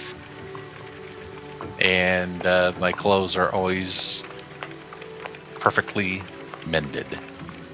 Excellent. So on a consistent basis, just so that we can kind of set some precedents here moving forward, so that it doesn't take as much time in future sessions, and it can kind of just be something you do in the background if it's something your character wishes to continue to do. For your survival check, unless I specifically note to you that the DC is different, a 10 will get you enough grains and berries and whatnot for yourself. And for every 2 over 10, you'll get 1 ration worth of whatever, which is just 1 ration for 1 person. So whether you want to track that or you want me to track that, just let me know. That's fine, but you remember, I don't need a ration's worth of food at any given time for a day's worth of ration because of the way I use Right. food. So a 10 is 1 ration, whether you eat it or not, I suppose. And then for every 2 over 10 is another 1 ration. Okay. So if you want to keep track of how many rations you've gathered for the group, then you can, or would you like me to? Yeah, I got it. Okay. And then, if the caravan's inner stock ever runs out, then you have that. Yeah. She's not hanging on to it, obviously. She's putting it in, but I'll keep track of it as and Nithiarn's stash of rations. Right. Of forged rations. Right. RJ, will say on a general basis for you, in a similar fashion, let's do a slight back and forth here. What do you feel makes sense? Because we agreed that you just have like components that you could have in like potion crafting, like that gold value you put toward crafting your potions. Yep, I remember. So I would think, in what gold amount for what increments do you think makes sense so that it's not too much or too little? I'm thinking increments of 5, like base 10 or 15 or something. And then for every additional over that, it's so much gold? What do you think? I don't know your potion prices as well as you do, probably. Any level 1 spell is 50 gold. So 25 So that in actually sounds good. Yeah. So say I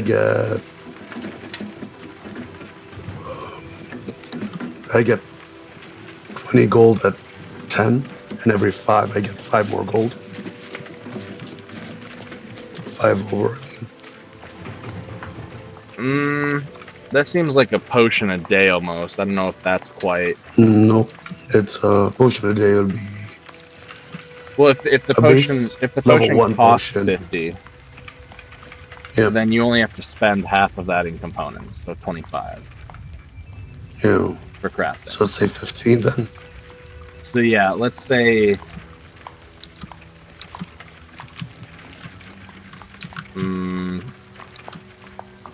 Well, what if we just do it for every 1 point as 1 gold, and the base DC to actually succeed at all is like 15. That works. So 14 or lower, nothing of value. 15, you get 15 gold worth. The 20, you get 20. The 22, you get 22. Unless you'd rather do it in increments of 5. I prefer increments of 5. That way I. Okay, so 15 at 15, and then every 5 over is 5. Yep, perfect. So in this case, you'd have gotten 30, 35, 45 gold worth of materials over the course of these 3 days, right? 55. 55? 15, 30, yeah, 45. Yeah, you're right. Yep.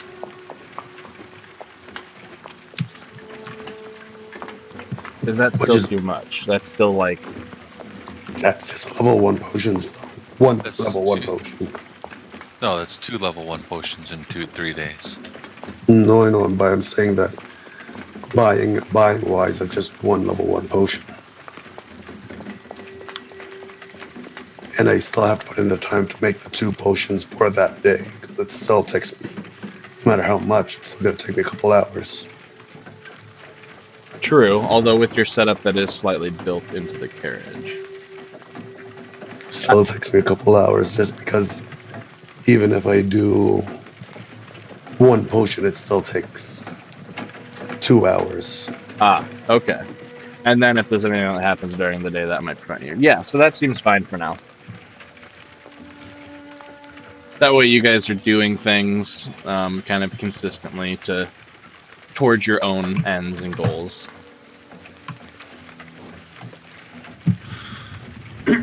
I would say one thing that Tywin, if just to take breaks, would be like to work on his armor. Yeah. And at night, I'm sure he would do at night every night as well as everyone else is. Yeah. Because you got 8 hours of camp, 8 hours of sleep, 8 hours of travel, 8 hours of camp, 8 hours of sleep. Yeah. I think. During that time is when everyone else is asleep. It would be the time that he would bust out his book and read and try to read through it, or at least look through it, and then pull out the dagger that he has, see if there's anything that I don't know, if there's anything he can find in the book that about the dagger or something. Mm-hmm. I don't know. He's still trying to do his research on what happened to him for the most part. Right. So, like, And for the go ahead. and I would say that he would do that during the day as well, but he also, like, at this point is keeping all that stuff as much of a secret as he can. Oh, you're on top of the roof anyway. No one can see you. True, but he definitely wants to make sure no one sees him, like, doing this type of stuff. Okay. Yeah, and so to kind of just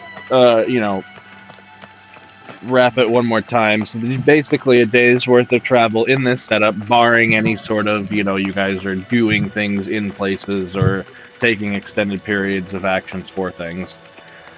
Just on a pure travel day, you have your 8 hours of travel, which includes this one check that you're doing. Your 8 hours of sleep, and then that other 8 hours of the day is that 8 hours of downtime you have, which is like learning your sign language, having your conversations, eating your food, for a Nithir, and it's your training, and again, sign language for Taween. That's your book reading. That's your that's your armor stuff, or any adventuring and encounters and stuff that you guys get into. Yeah. So, Okay. not to Good. make it too mechanical or anything, but Well, kind of a travel routine. right, it's a routine that I want to kind of just help set a precedent for here in the beginning, because if you guys continue to travel often, we'll want to kind of understand your routine and kind of thoroughly know it. That way we don't have to keep bringing it up every single day. Yeah. So, with all of that said, this first day goes by, and it's a pretty pleasant day of travel. Over the course of these 3 days, it's fair summer days. It's beginning to get to that point where days are warmer and nights are a little chilly, but still warm. All of the life across the countryside that you find is beginning to burgeon and come into its full bloom. Nithir, and that helps for you because you're finding fruit left and right, and berries and nuts, and everything is kind of growing and alive and in season. Okay. Taween, you see plenty of animal and wildlife about, and as you travel, there are little pockets of people every once or twice over the course of this journey. Small little outposts, or just the one person who decided, I'm living here out in the middle of nowhere, and is making their way, but still did it somewhat near this kind of, trade route. Yes. For the most part, Tywin would be quiet, as even though he's met some humans that are nice to him and whatnot, he still has a distrust in humans as a race. But like, let's say there's that one guy that's just by himself. He's like, as they continue to move, if he sees like the guy all by himself, how's weather? Like, just confusing the shit out of that one guy. Yeah. There's like the second day, like there's a hunter somewhat near the trail. How's weather? He just The caravan keeps on going though. yeah. I mean, you guys like barrel past him. What the hell?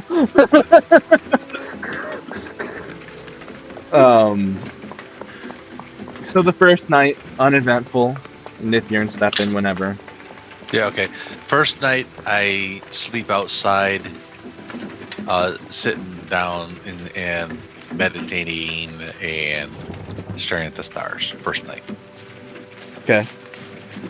Your second day of travel, you go about your various activities that we've described here. This is the day that Tywin spooks a hunter traveling past. He hears the caravan coming and whatnot, but it seems you throw him off from that. How's weather? And just you didn't even stop to have a conversation. He doesn't even really get a reply. It's just this open-ended. How's weather? I don't know. He'll always have this question in his mind now. How's weather? Good. How's weather? That's just gonna be his thing for a while. That's how he tries to be nice, by asking what the weather is. He was told small talk is nice. Indeed. And eventually, you guys come to rest for your second night after having gathered some various things and continued about your day, having your little conversations here and there. Alright, nothing else happens. Second night, everybody goes down to sleep. This evening, Nithjorn gets into the cart.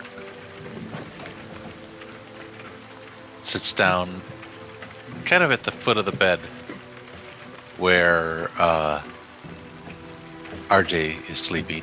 You will have noticed it, I guess. Not on the bed, but just towards the front of it. It goes into her meditative state. Go ahead. And to note, as you go into your trance here at the foot of the bed, Drix does take the other bed often in the evenings. Yeah, that's fine. And then everybody, Sin and Wizrun sleep on the interior as well. Noth and Tywin are always outside. Yep. So, as much as you've timed with her, she's never sort of, even when she slept in the room that she went into, when she went into RJ's room, she would always be as far away as possible in the opposite corner of the room, possibly with her back face to him. This time, though, she sits in the room, not worried about being near anybody facing RJ.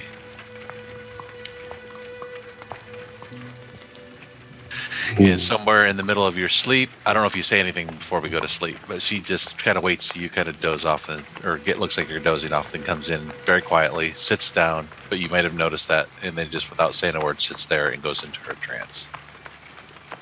Her nightly routine, which is not sleeping, it's like a trance. But as weird as what he sees with you all the time, so... The trance is, but never being close to anybody. Does that make sense? That's the difference. Okay. Yep. No, but RJ still thinks you're doing what you always do every night. Okay. So, RJ, tonight, as your dreams kind of shift into this lucid state, we enter initially here as you find yourself standing outside that cottage. Why you're dreaming of this, you're not sure. You can hear the sounds of the groaning undead coming from within and beyond the cottage. But you don't see any of the undead, you just hear their unending howls of torment.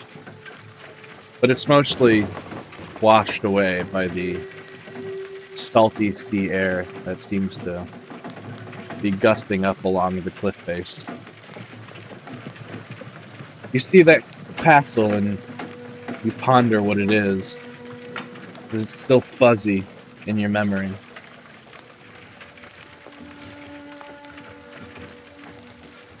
And then Nithyan. So, and then, just off to the side, Reginald, Yes. may we talk? Always. I needed to talk to you for a little bit. So, this is really the only way. I'm really glad that you're working to learn my language. It's so hard not to be able to speak to anybody. I think we understand each other, even without language. You do very well. I'm quite impressed. I'm hoping someday maybe I can teach others. It's not hard for me to understand them, although I still have to learn what that orc. No, I'm not gonna say what that orc. What Noth is saying when he speaks his tongue. But I think I can learn that one too, just by watching him. But I need. Go ahead. Probably. Everyone seems to want to talk with each other lately. Noth is teaching Taween how to speak. Drex is teaching people common. I think people always want to talk with each other. It's definitely will help us sometimes. We're just trying to figure out what we're saying to each other. It's kind of funny. It seems so odd, even though it seems so natural. But that's not really what I'm here for. I wanted to apologize to you. For what?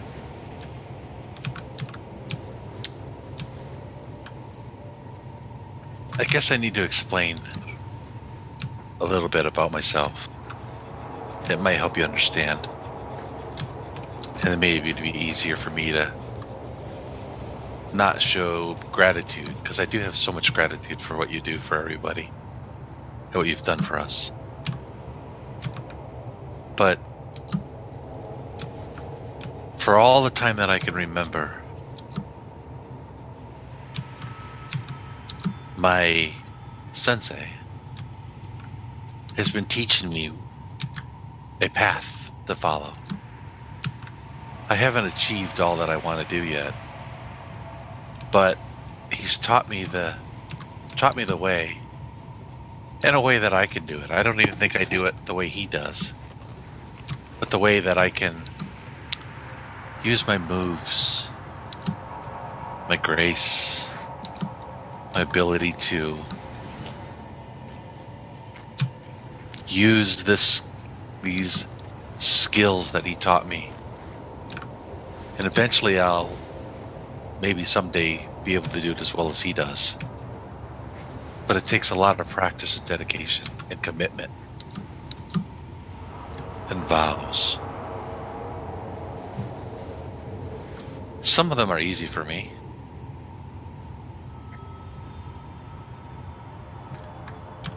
Some of them are difficult. And even though I'm not at a point in my training that I have to commit to them yet, I will be very soon. And I'm trying to make a decision on what I'm going to need to do. He's taught me many vows, and I can do some of them or all of them or whatever makes sense to me I can do. And I'm going to have to make my choices soon, so I wanted to let you know, just so you were aware. Am I making sense? Promises are very powerful things. Yes, they are. You see, I'm sure you've noticed how I eat. That's part of my training. that will help me in the future days. You can be certain that anything I say is... I can just tell you this. I won't ever lie. I won't ever lie to you. You notice I don't have much, and I don't want much. Things are not needed in this world. And the less you have, the easier it is to stick to your dedication and training. So that's something I take very serious. And one that's important. For example, you gave me those 2 potions. To make sure that you're protected. But I can't accept them. Oh. I appreciate it, and I thank you for it, and that's what I wanted to say. Sorry. I know you meant well, but those go against me, against my training of sticking to things that are of required sustenance and nothing more. I see. Well, that just means I have to figure out a way to help you without those potions, doesn't it? Yes. There's nothing to be apologizing for that. Okay, but I wanted to explain it. I have decided, though, I am not going to follow all of my teacher's ways. There's a few things that just don't make sense. Not where we're at and where I'm going. Perhaps if I stayed with him, protected, isolated, I'd be able to keep all of these promises. But a few of them I won't. I've been standoffish, distant. And I'm not going to do that anymore. And I just want to let you know. It's mostly because I see what you bring to this world. And in place of a promise that my sensei taught me, I'm going to make a promise to you to do the same thing that you do for others in ways that I can help. And I just want to let you know I got that from you. I don't think you got that from me. I think it was always... You just had to find a way to give form to it. Well, I'd like to think so, but it wouldn't be true. I never really thought of others and the needs of others. So, that's something I think I want to do different. And I'm going to do that. That's really all I had to say. It's nice to see the world getting better then. Yeah, One step at a time. that's what I was thinking as well. So, this is an odd place we're here at. What is this place?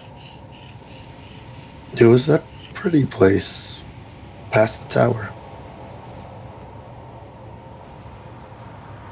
Oh, where we traveled to? Yeah. Ah, okay. You see it differently than I saw it. Well,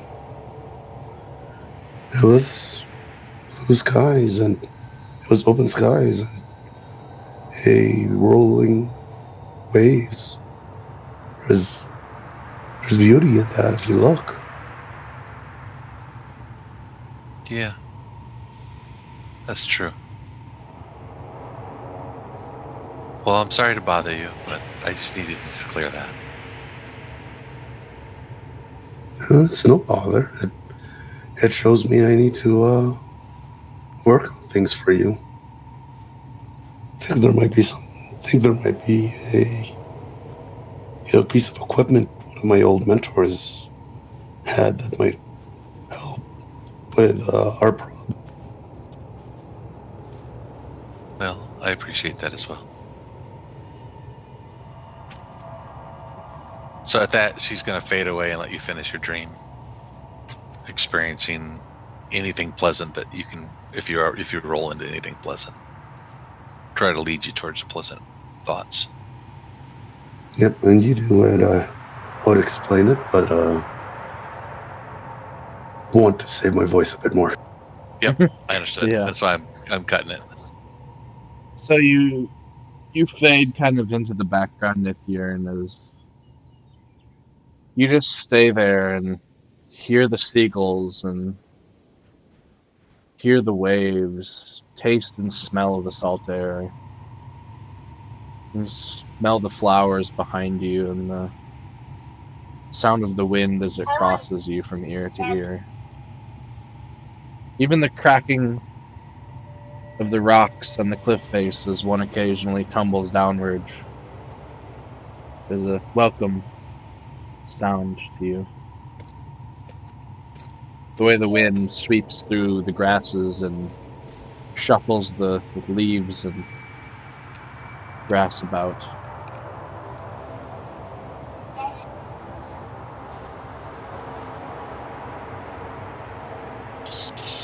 And there, let's go ahead and take a short little 5, 10, whatever break.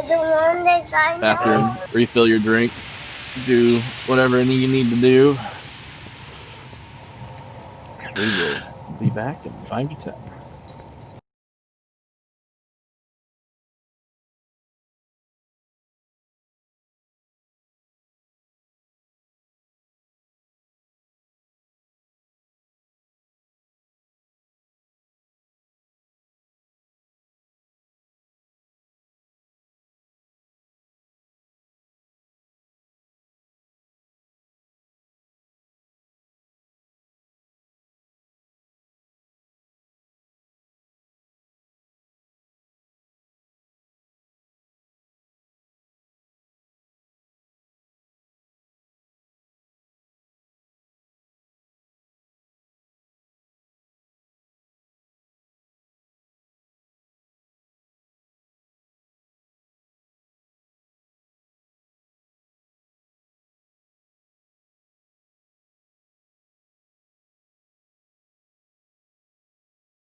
And we are back.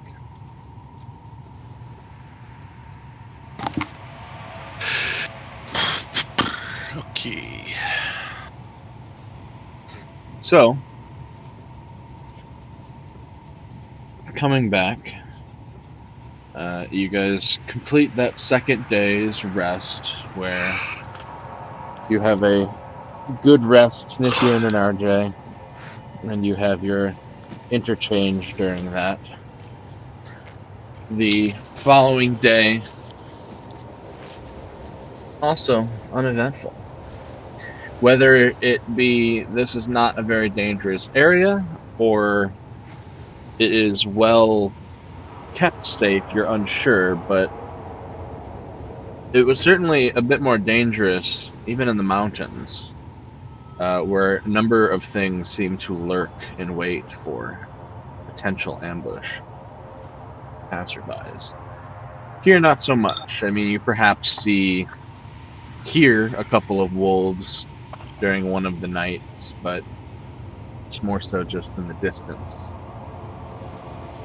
You see Taween over the course of your first day, a couple of foxes that hunt the grounds, and there's a few birds of prey that linger overhead, but nothing that's going to straight on attack a full caravan and carriage such as yourself. And a couple of hours before dusk, on your third day out, you see, as you kind of crest over this slow rise in the ground, a small little community. There's maybe a couple dozen structures that are all built in this little center point. You can see the center of the town itself seems to have some sort of gated off area, and there's a bunch of stones or something within it with some taller spire rising out of its center, an obelisk of sort. Not a building, but some sort of statue or something of the likes. And this is what you're seeing from a distance off. Yeah. Maybe half a mile or so. One thing you do note, you can see the remains of stone structures here, scattered throughout, half buried, almost all rubble. There's really no standing walls or anything. You just see the bases of walls or a few flagstones where a floor might have once been. All just very loosely spread in this area. And it looks like the grouping of buildings itself they're made of wood and thatch and very basic construction that are kind of built in and around these sparse ruins. Aside from that, the one thing that does catch all of your eyes as you begin to look out through the windows of the carriage or from atop it itself,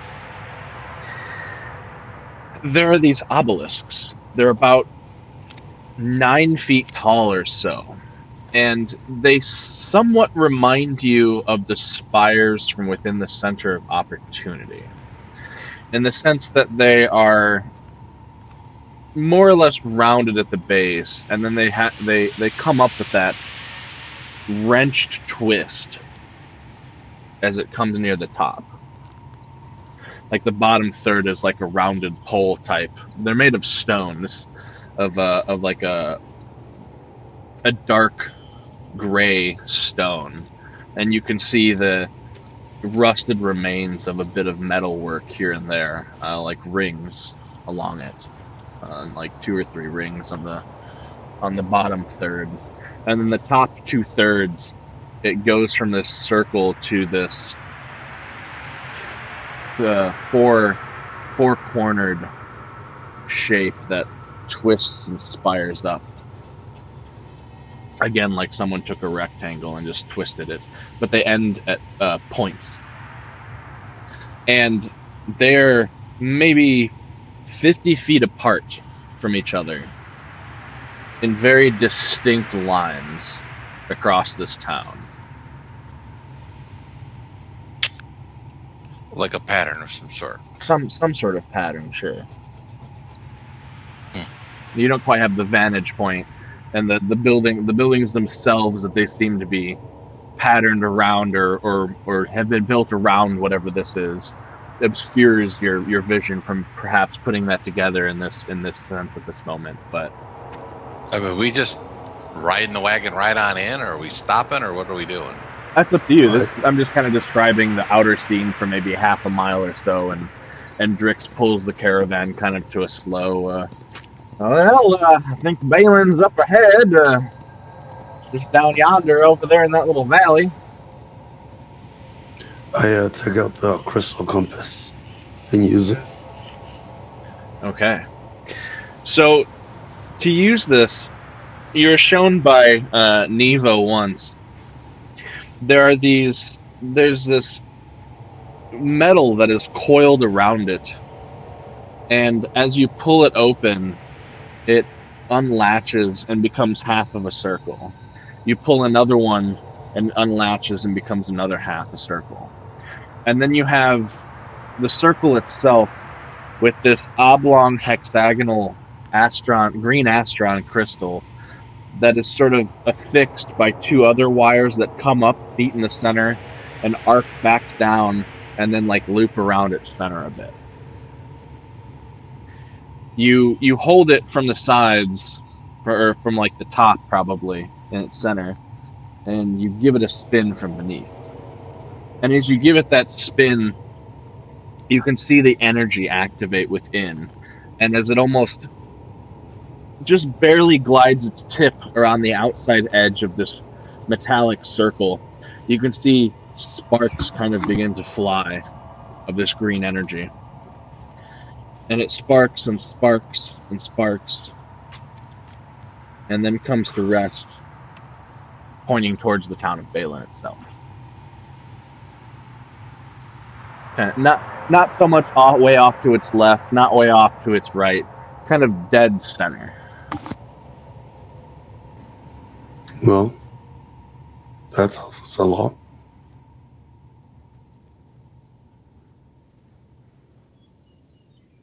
So if we come to a stop? Yeah. Okay, so Nithian goes in and gets out of the cart, stands up and stretches, kind of just steps out forward a little bit, looking around to just try to get a good look in the direction that she saw the crystal point, I guess, as well. Yeah, you guys see the scene that I described of the town itself, and those are the features that you could note from this distance. Yep, and looking around more. She waves at Taween. Yes. Monk.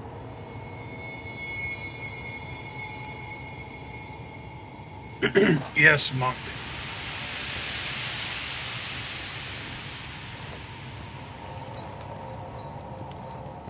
Pointing to the city. This is our destination, right?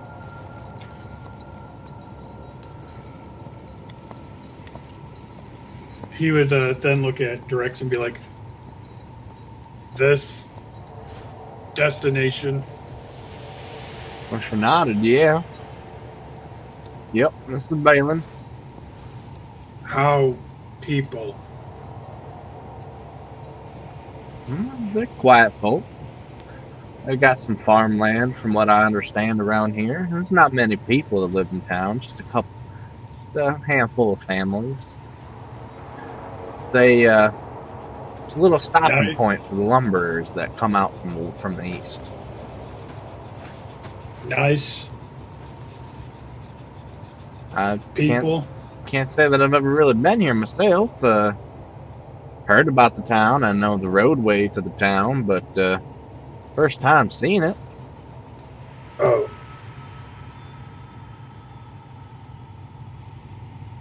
Should we we tread lightly? Yes. Okay. Slowly. Can do. Not suspicious. I mean, I could just set up the caravan and unhook the horses here on the outskirts of town if y'all want me to, or we can take it in. I mean, don't much matter to me. We would look at the other ideas? Question mark?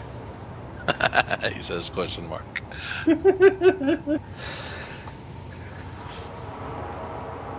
Oh, well, we did say Drix could go in and do his businesses. So I don't think that's the best idea to leave our stuff here.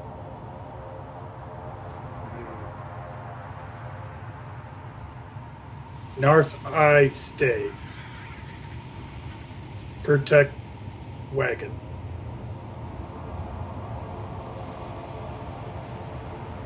What you say, North?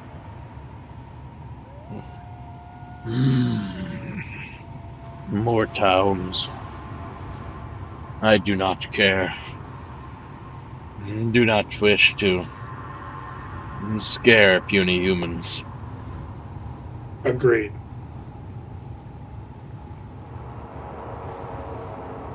Humans not nice. Elves.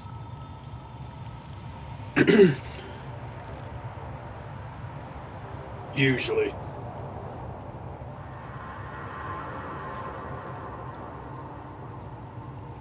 I yeah. Dick, oh, go ahead. No, You can talk regularly to RJ and Nithyan. yeah, that was more to like the whole group. Yeah, I caught it. Say what you're about to say with Drex. Oh, Drix is just gonna say, I mean, like I said, I could find a stable if they got one. Well, we're only half a mile outside of town. I mean, it's only like a 10-minute walk, a couple-minute horse walk. So it's really up to y'all.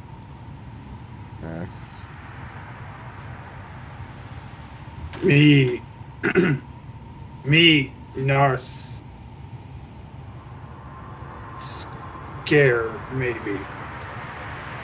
People.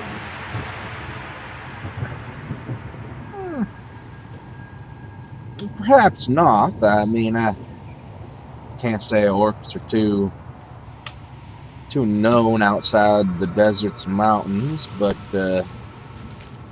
I'm sure that you'll get along just fine. We getting close to northern chaparrals. Humans not nice there. Oh, well, I suppose you'd know better than me. Opportunity different.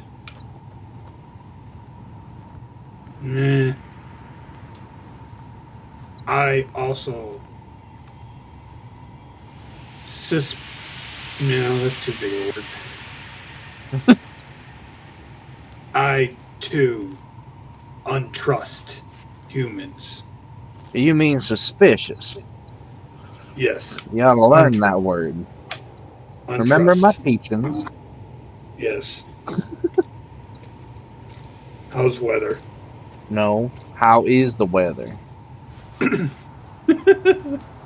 How is The weather. the weather? There you go. The word tells you what you're talking about. Like the hand, the apple, the horse. Otherwise, if you just say horse, what about horse? What horse? Where? When? What kind of horse? You don't know. but you point to say the horse, I know you're talking about that horse. The Common horse. lesson of the day. The. Thanks. Me use the. Oh no. Good enough. You gotta start somewhere. Oh my goodness. Does anybody have knowledge history? No, I don't think so. I can check. Let me check. If you got it, throw it. If not, no worries. Not much known about this place. I do not. Niet. I don't have history. Don't think Wizard has it. Anyway, just let me know what you want me to start. It don't matter to me. Just not. I rolled an 8. Not that that helps much. Nah. Time we would look at the others.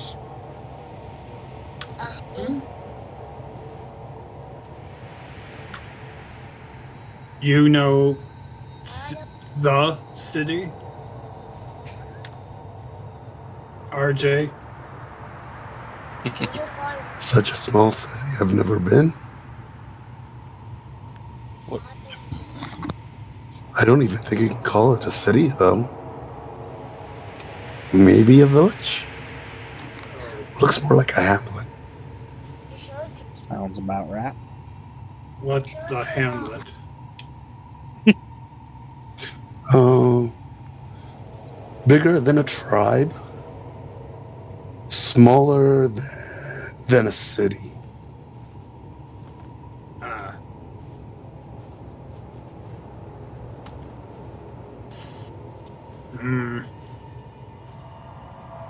Let's keep.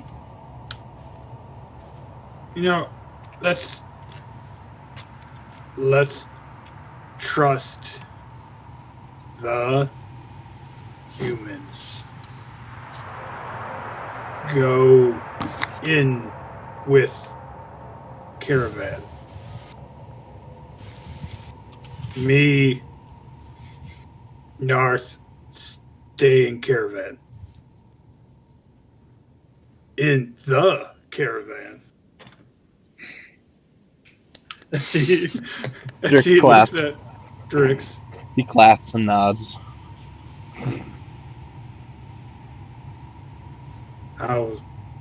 How that idea?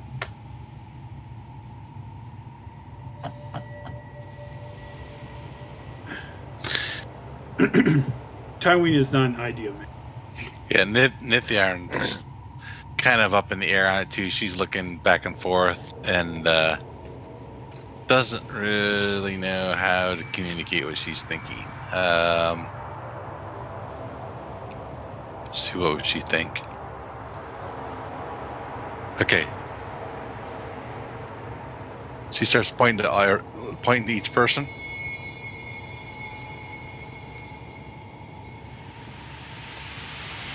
Yeah, together. Okay. If everyone agrees on the idea,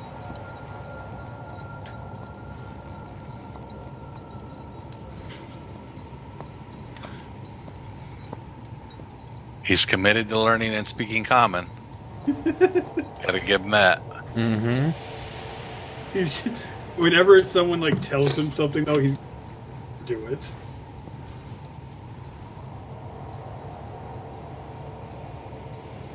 Okay, so what do we do? We stay together and go in, or what are we doing? Yeah, I'm guessing after some debating, I think we have all agreed that we'll just go in together. Yep. So, Drix rides the caravan down right up towards the grouping of the buildings themselves. And as you get up to the group of buildings, you can see a group of just two men. Both look middle-aged. They're One has a long spear, the other has this sword in his scabbard. They're wearing like simple leather armors. They just kind of casually walk up to meet with you guys and welcome to Balin. You don't look like lumberers. Just passing through. Yeah.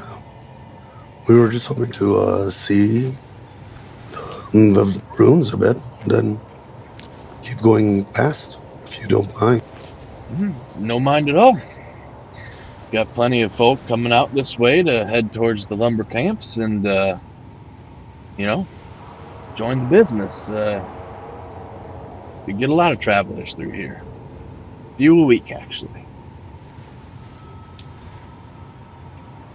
If that's the case, would you have what would be the best insult for our little merry band of men?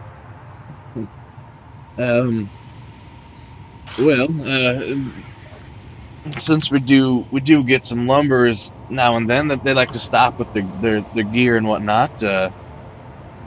There's a tavern. Nice woman named Huru, Tenley.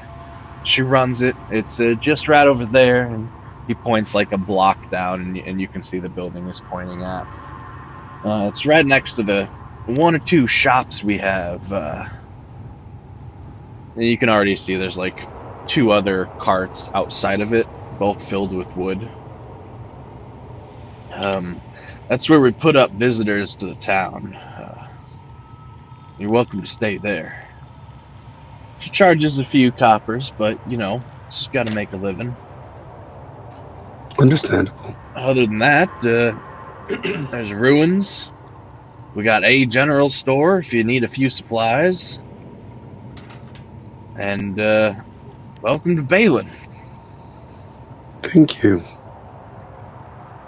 Just, Okay, sleep. The outside? I don't see why not. Just don't sleep on anybody's porch and, don't wreck anybody's farms and have at it. Yes.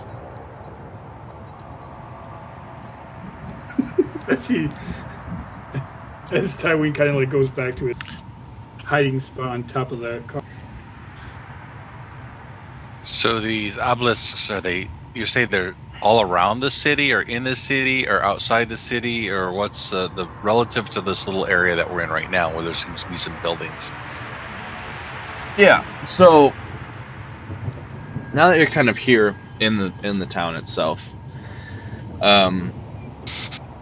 there's like one main road that goes east to west through the town, and all of the buildings are kind of scattered in a circle around that road.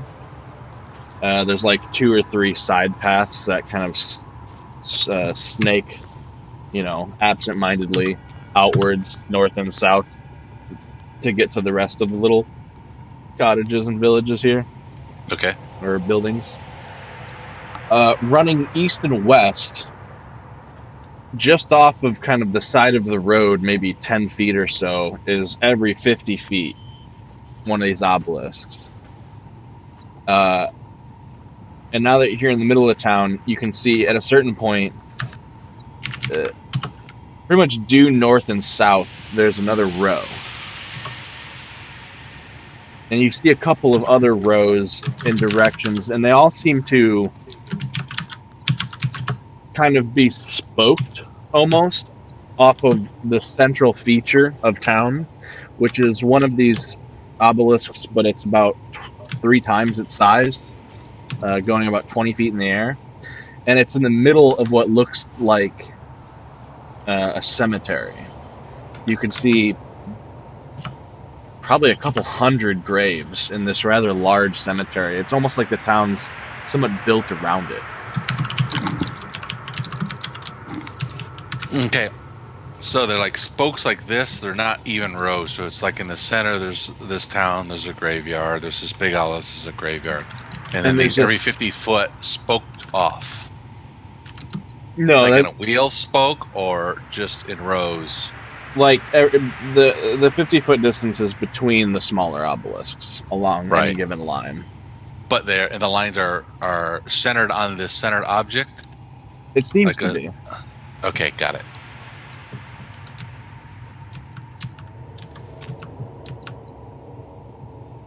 So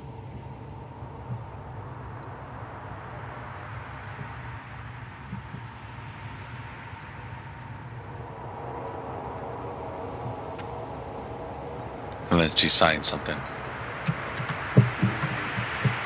Yeah.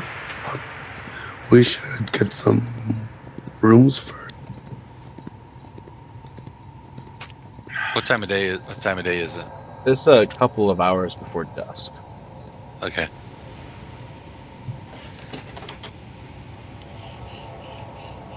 North. Hmm. Want sleep outside? Already saw good trees. Excellent. Back that way. I follow. Hmm.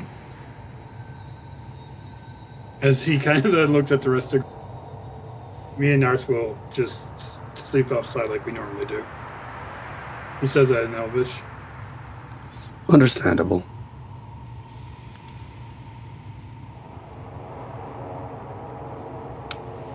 Drix just says, "Well, I'll pull the old carriage on up to that building he pointed out, and I'll stay and sleep with the carriage itself. It's got beds, so no need to rent an extra room." Yep. You used to have a bit of change from buying this, right? Yeah. Then I guess you have enough for the food inside the. Yeah.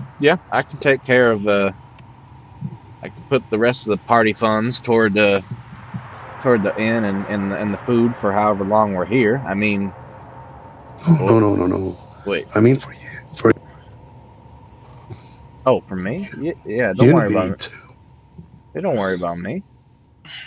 I'll be all right.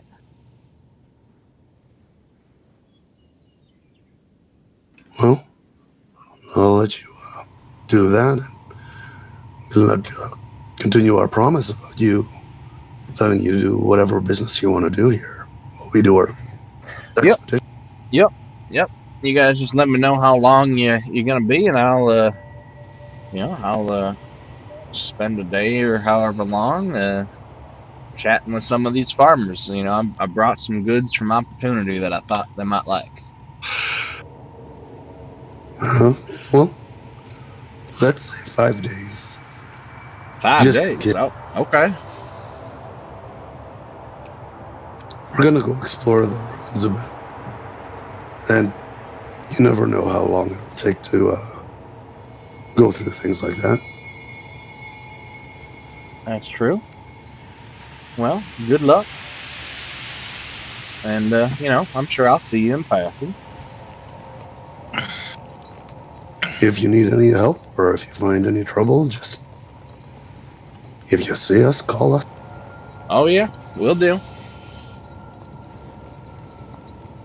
He kind of, nods and takes the cart off over towards the carriage. At this point, those guards or people, whether they're guards or not, have wandered off down the road. Yeah. Right, so Nithyan's just following RJ around wherever he's going. And I don't know where Wizrun or who else came with us? Probably just Wizroom. What's his name? Sin. Noth Sin. and Taween went a little bit towards the outskirts. Wizrun and Sin were with the carriage. Okay. So it's just you and RJ. We go to the inn. Okay, you go to the inn too. Sin, he's just gonna hang out with the carriage as well. Wizrun, he says he's got some money and he's gonna get his own room. Be in if they have it. Yeah, he has his own money. You gave him a lot. Oh, yeah. As you guys move up to the inn, you can see that it's this small little terracotta tower. It's got the green tile roof and a big brick chimney. It's probably the only building that has any amount of actual masonry involved outside of lumber. And it as you step in, contains a small number of braziers and it looks to be a dance floor. A couple tables, a bar.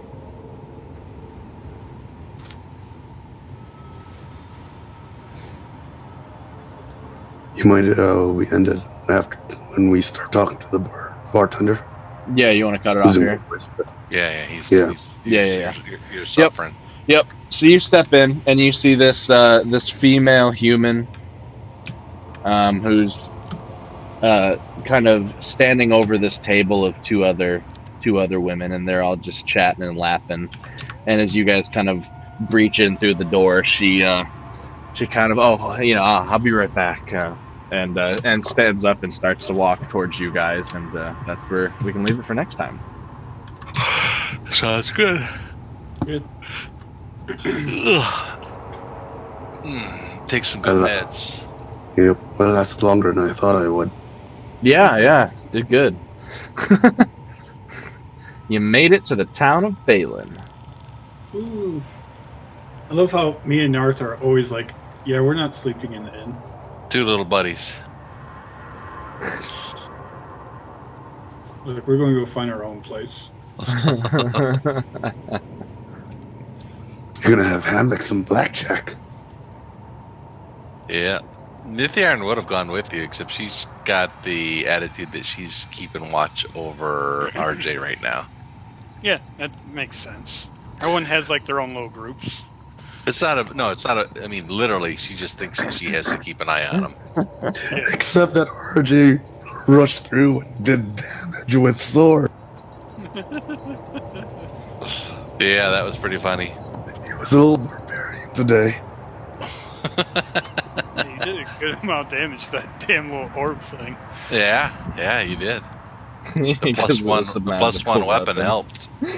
It had DR specifically versus magic, so because that was a magical weapon, it bypassed it.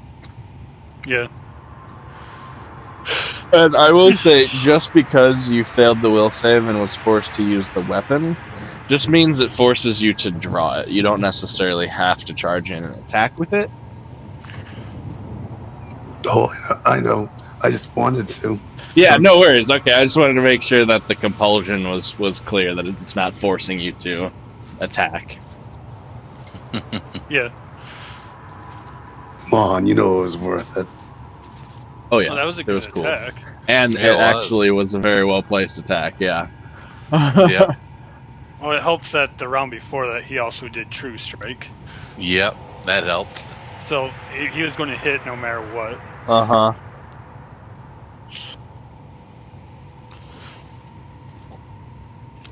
Yeah. A couple more levels before I can hit with as magic.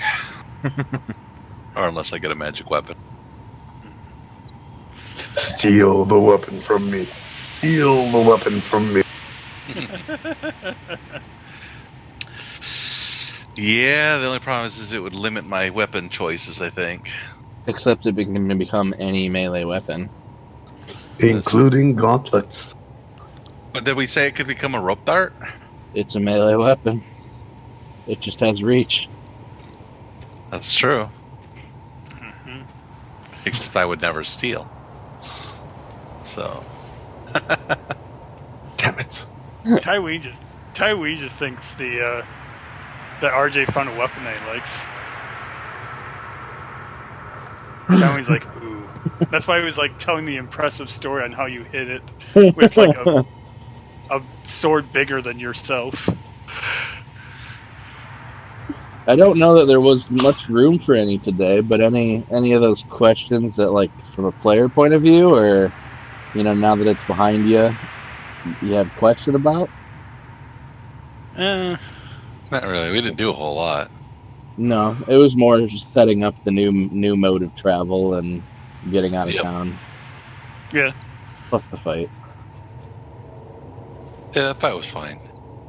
It was our first real fight, really. Yeah, I thought you guys handled it pretty well.